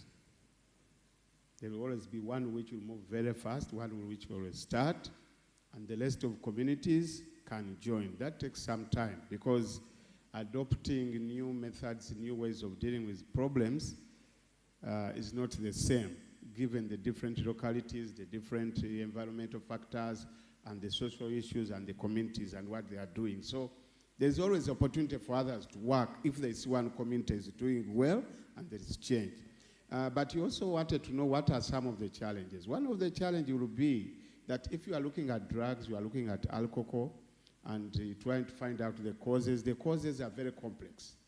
The causes why young people are using drugs, why communities are using drugs, alcohol are very complex, multidimensional. which means that also when you are addressing drugs and alcohol, you don't only focus on messages, but looking at alternative activities. One of the challenges will be that if there's a lot of poverty, there's a lot of unemployment, there is a lot of homelessness, there is a lot of idleness. You know, the needs which you are going to generate through the community analysis, through the identification and discussing the groups are going to give you direction. But the challenges are going to be very many. Some of them have competing activities. If it's agricultural season, it takes time. Some are very slow, some take time to understand. Finding good role models in the community, but also communities which are good role models. There's also the counter messages from the sellers, from the people. All of them will undermine what you are doing. But if you get one community and can get moving, the rest of these challenges will be solved, and the others will be willing to learn and even to come. And this we have seen. One coalition, one community visiting the other, getting even requests from other communities that want to start something. So it is possible, once they see that there is a change in a particular community, you will get as many invitations, and many of them will want to start what? Community action groups, coalitions, young people participating, and the changes themselves will affect others, and you'll be able to move. Thank you. I want to add to this only that the main challenge for us in the Balkans was for organizations to realize their roles, what they can do to contribute to the solutions.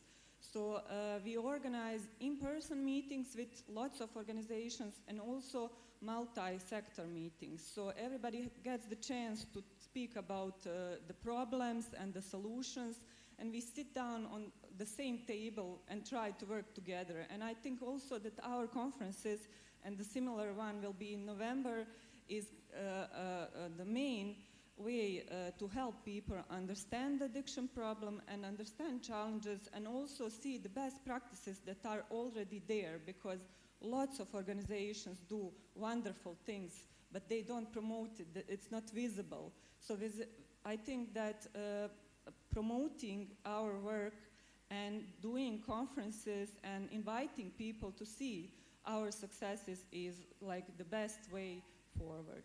Thank you.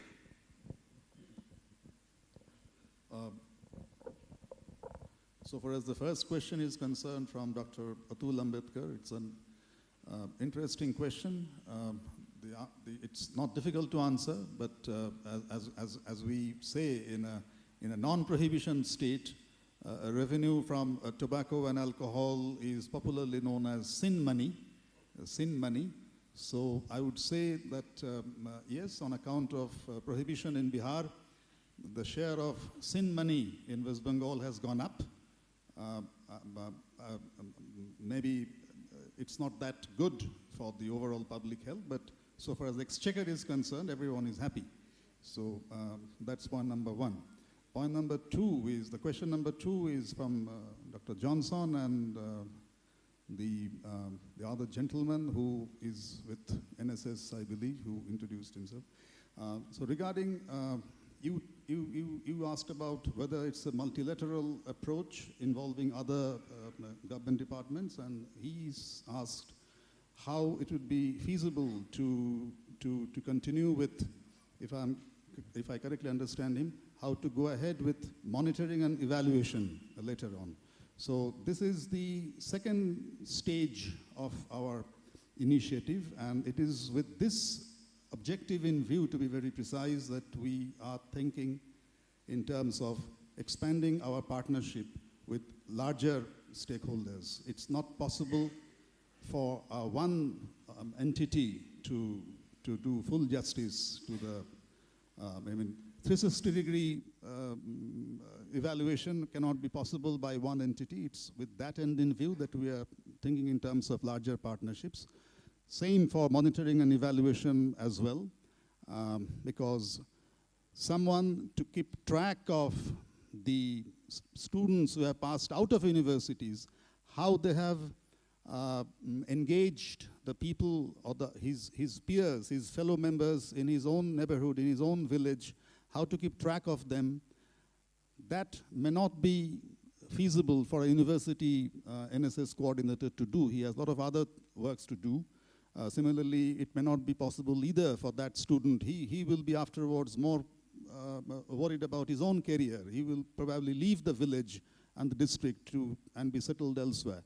So in order to lend an element of continuity, we need larger partnerships. It is with this end in view that we are in talks with Rotary International. So that's it. And I think I think the madam asked about our opinion about legalization of cannabis. In fact, I wonder whether it really depends on the opinion of law enforcement agencies for the government to change their policies. Uttarakhand, the state of Uttarakhand did legalize cultivation of cannabis just towards the end of last year, 2018. They have come out with a draft legislation. I think they have already passed the law for industrial use of cannabis. These are the small areas in which the pro-drug lobbies make their presence felt. Anyway, so I don't think our opinion as a law enforcer's opinion counts at all. I leave it to the better judgment of a very senior member of Indian Police Service, to the Honorable Chairman. So, no, I think we are done with questions because we haven't answered yet. So the answer remains. I mean, the second question we skipped, he was talking about, ex-user, how do we help them to quit? I mean, because once a user, the tag remains that he's user, because, even if he quits, then he's called ex-user, not the user. So how do we, ensure that they are mainstream or integrated in the community? So, there is a very good program which is now being taken up by the ministry as well. So these, as we call it, ex-users, are being used at the peer educators. So they can be engaged in a very constructive way to help the other peers to, leave the drug. So that way, the self-esteem rises. Basically, the challenge is self-esteem, So the people, once if they are tagged, so they always feel that, okay, we are stigmatized, we are isolated. So if you want to mainstream, give them a constructive work, engage them in a positive way, productive way. So certainly they are going to, perform better than the other people. So because they have already experienced, so they can share more in a more constructive way and a more positive way. So another regarding the NSS, how to maintain the enthusiasm. So that was the question. So, the enthusiasm, I tell you, the youth have got amazing enthusiasm. So we don't need to keep the enthusiasm high. It is the enthusiasm of the program officers of the college which matters a lot. That is why what we are doing is, because I've been working with NSS, I traveled a lot, I met so many kids, so they are highly energetic, so they want to be the change agents, they want to change the country, they want to contribute in nation building. The only thing is, if we are giving them direction, proper direction and guidance. The role of the program officers who are the unit head in the colleges and the program coordinators in the universities, if they are committed, if they are dedicated, if they are passionate, you can see the change. So what we are doing in NISD nowadays when we are engaging NSS and NYKs, we first do an orientation program and capacity building program of the program officers and program coordinators, and then only we ask them, okay, go down the line and talk to them. So don't worry about the enthusiasm of the youth. It's very high. We have to worry about the enthusiasm of the program officers and coordinators, so we'll have to work on that. So, and what is the strategy through NSS is certainly, as I told you, we are working with the program officers and then down the line go to the youth, talk to them, and every youth, the volunteer of NSS, they become the voice and they then spread the things in the college because one unit would have only 100 students, so then they have to go and spill over. So I think, should we stop? Yeah, I'm so sorry that I'm unable to take your question because, I have my own limitations. We have 2 more days. Yeah. We'll definitely take your question. Keep your question, so we will certainly take it. Okay. Let him, otherwise he won't be able to sleep then. Okay. Please. Go ahead.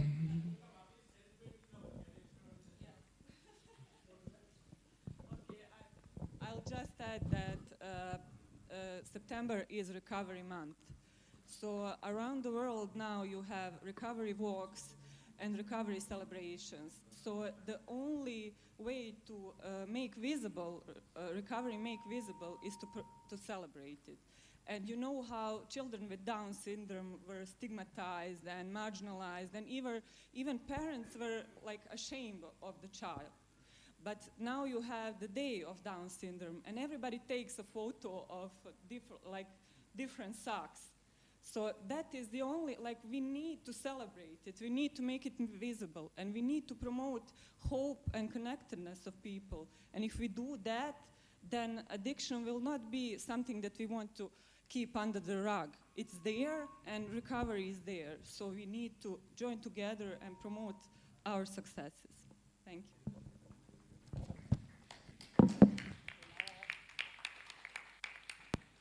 So now I have to formally conclude the session. So I thank all the panelists here for their wonderful presentation and for being very precise, to the point, and answering all the questions that came from the audience, and thank you for participating and sharing your questions as well as your opinions. Thank you so much. Thank you, sir. I request you all to stay on stage and collect your mulka. Yeah.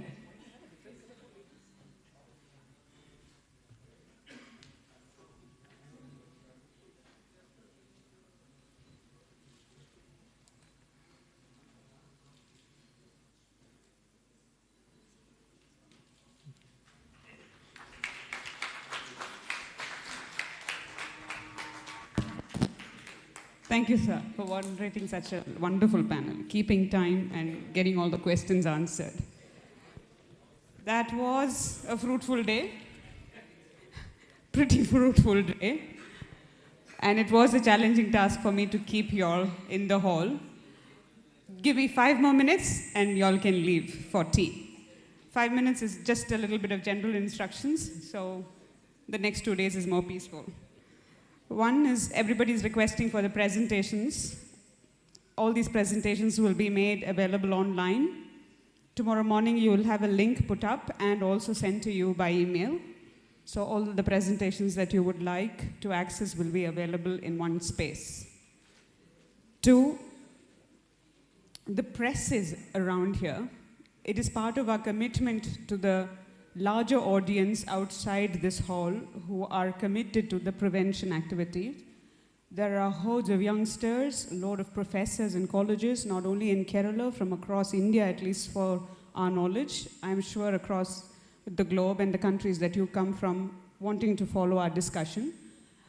They are picking out several names from the agenda that we've provided. The press is actually coming forward. I think we have approached some 16 people in the delegation today to be able to talk to the press. There is a request that this conference is held for 3 specific reasons in general. One is to have a wonderful voice on prevention. We need a voice that goes out of the hall that talks about a lot of prevention, because that is the way forward, is what we believe. I think the general audience here is for that. Secondly, the rights of the child, Article 33 of the CRC. We believe the future of our children has to be taken care of, and it is us who has to leave that legacy for our kids. And it is this chance that we have in conferences like this that we will leave a message that we say we really fought to keep a safer world for them. And thirdly, we are civil organizations or societies from across the globe, and our voice is counted. We are hoping to come out with some kind of a white paper to submit, at least we committed to the governor this morning, and to take back for all of you as countries.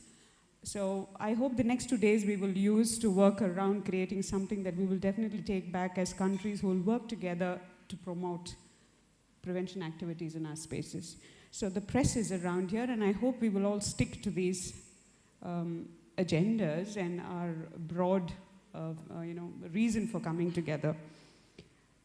The rest is technical about today's dinner. Today's dinner will be served at 7 at the Cinnamon Hall, that is here, and the lobby outside. You can use the hall to sit and discuss. All these panels are available. All your questions that's unanswered, you can actually take them during the lunch and the breaks.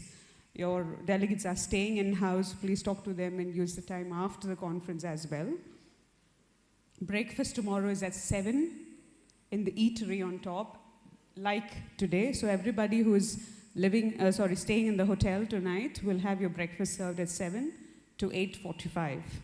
We start at sharp 9 o'clock. I'm glad we all kept to the time today. So tomorrow, 9, we will all be in the hall and we start as planned.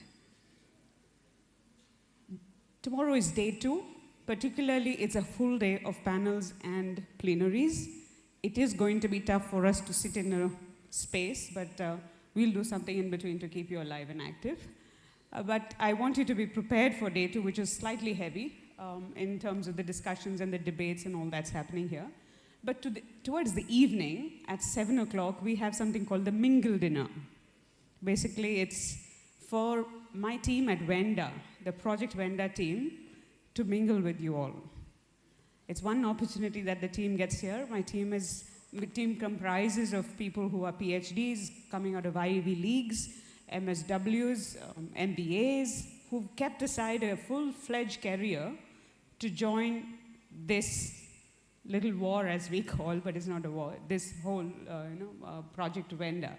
And they are people who are keenly observing this discussion, and I'm hoping we'll give them 15 minutes tomorrow to present their work and let them mingle with you all. So they will all be dressed in the Venda t-shirt, so they all will sit with you at dinner and have a time of discussion.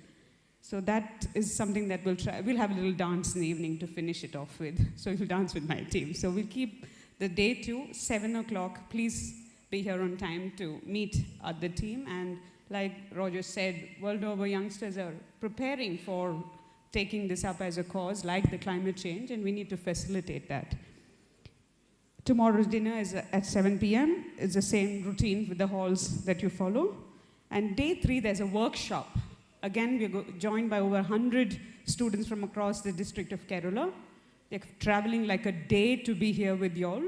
And I'm requesting y'all, there is at the help desk a piece of paper where you can tick off the workshops that you will be participating in. It will help to keep those discussions active and live, because y'all are contributing here so much, the kids will also be able to take away. So thank you for your patient listening. You've been a great audience. Now we break for tea and see you tomorrow at 9 o'clock. Thanks.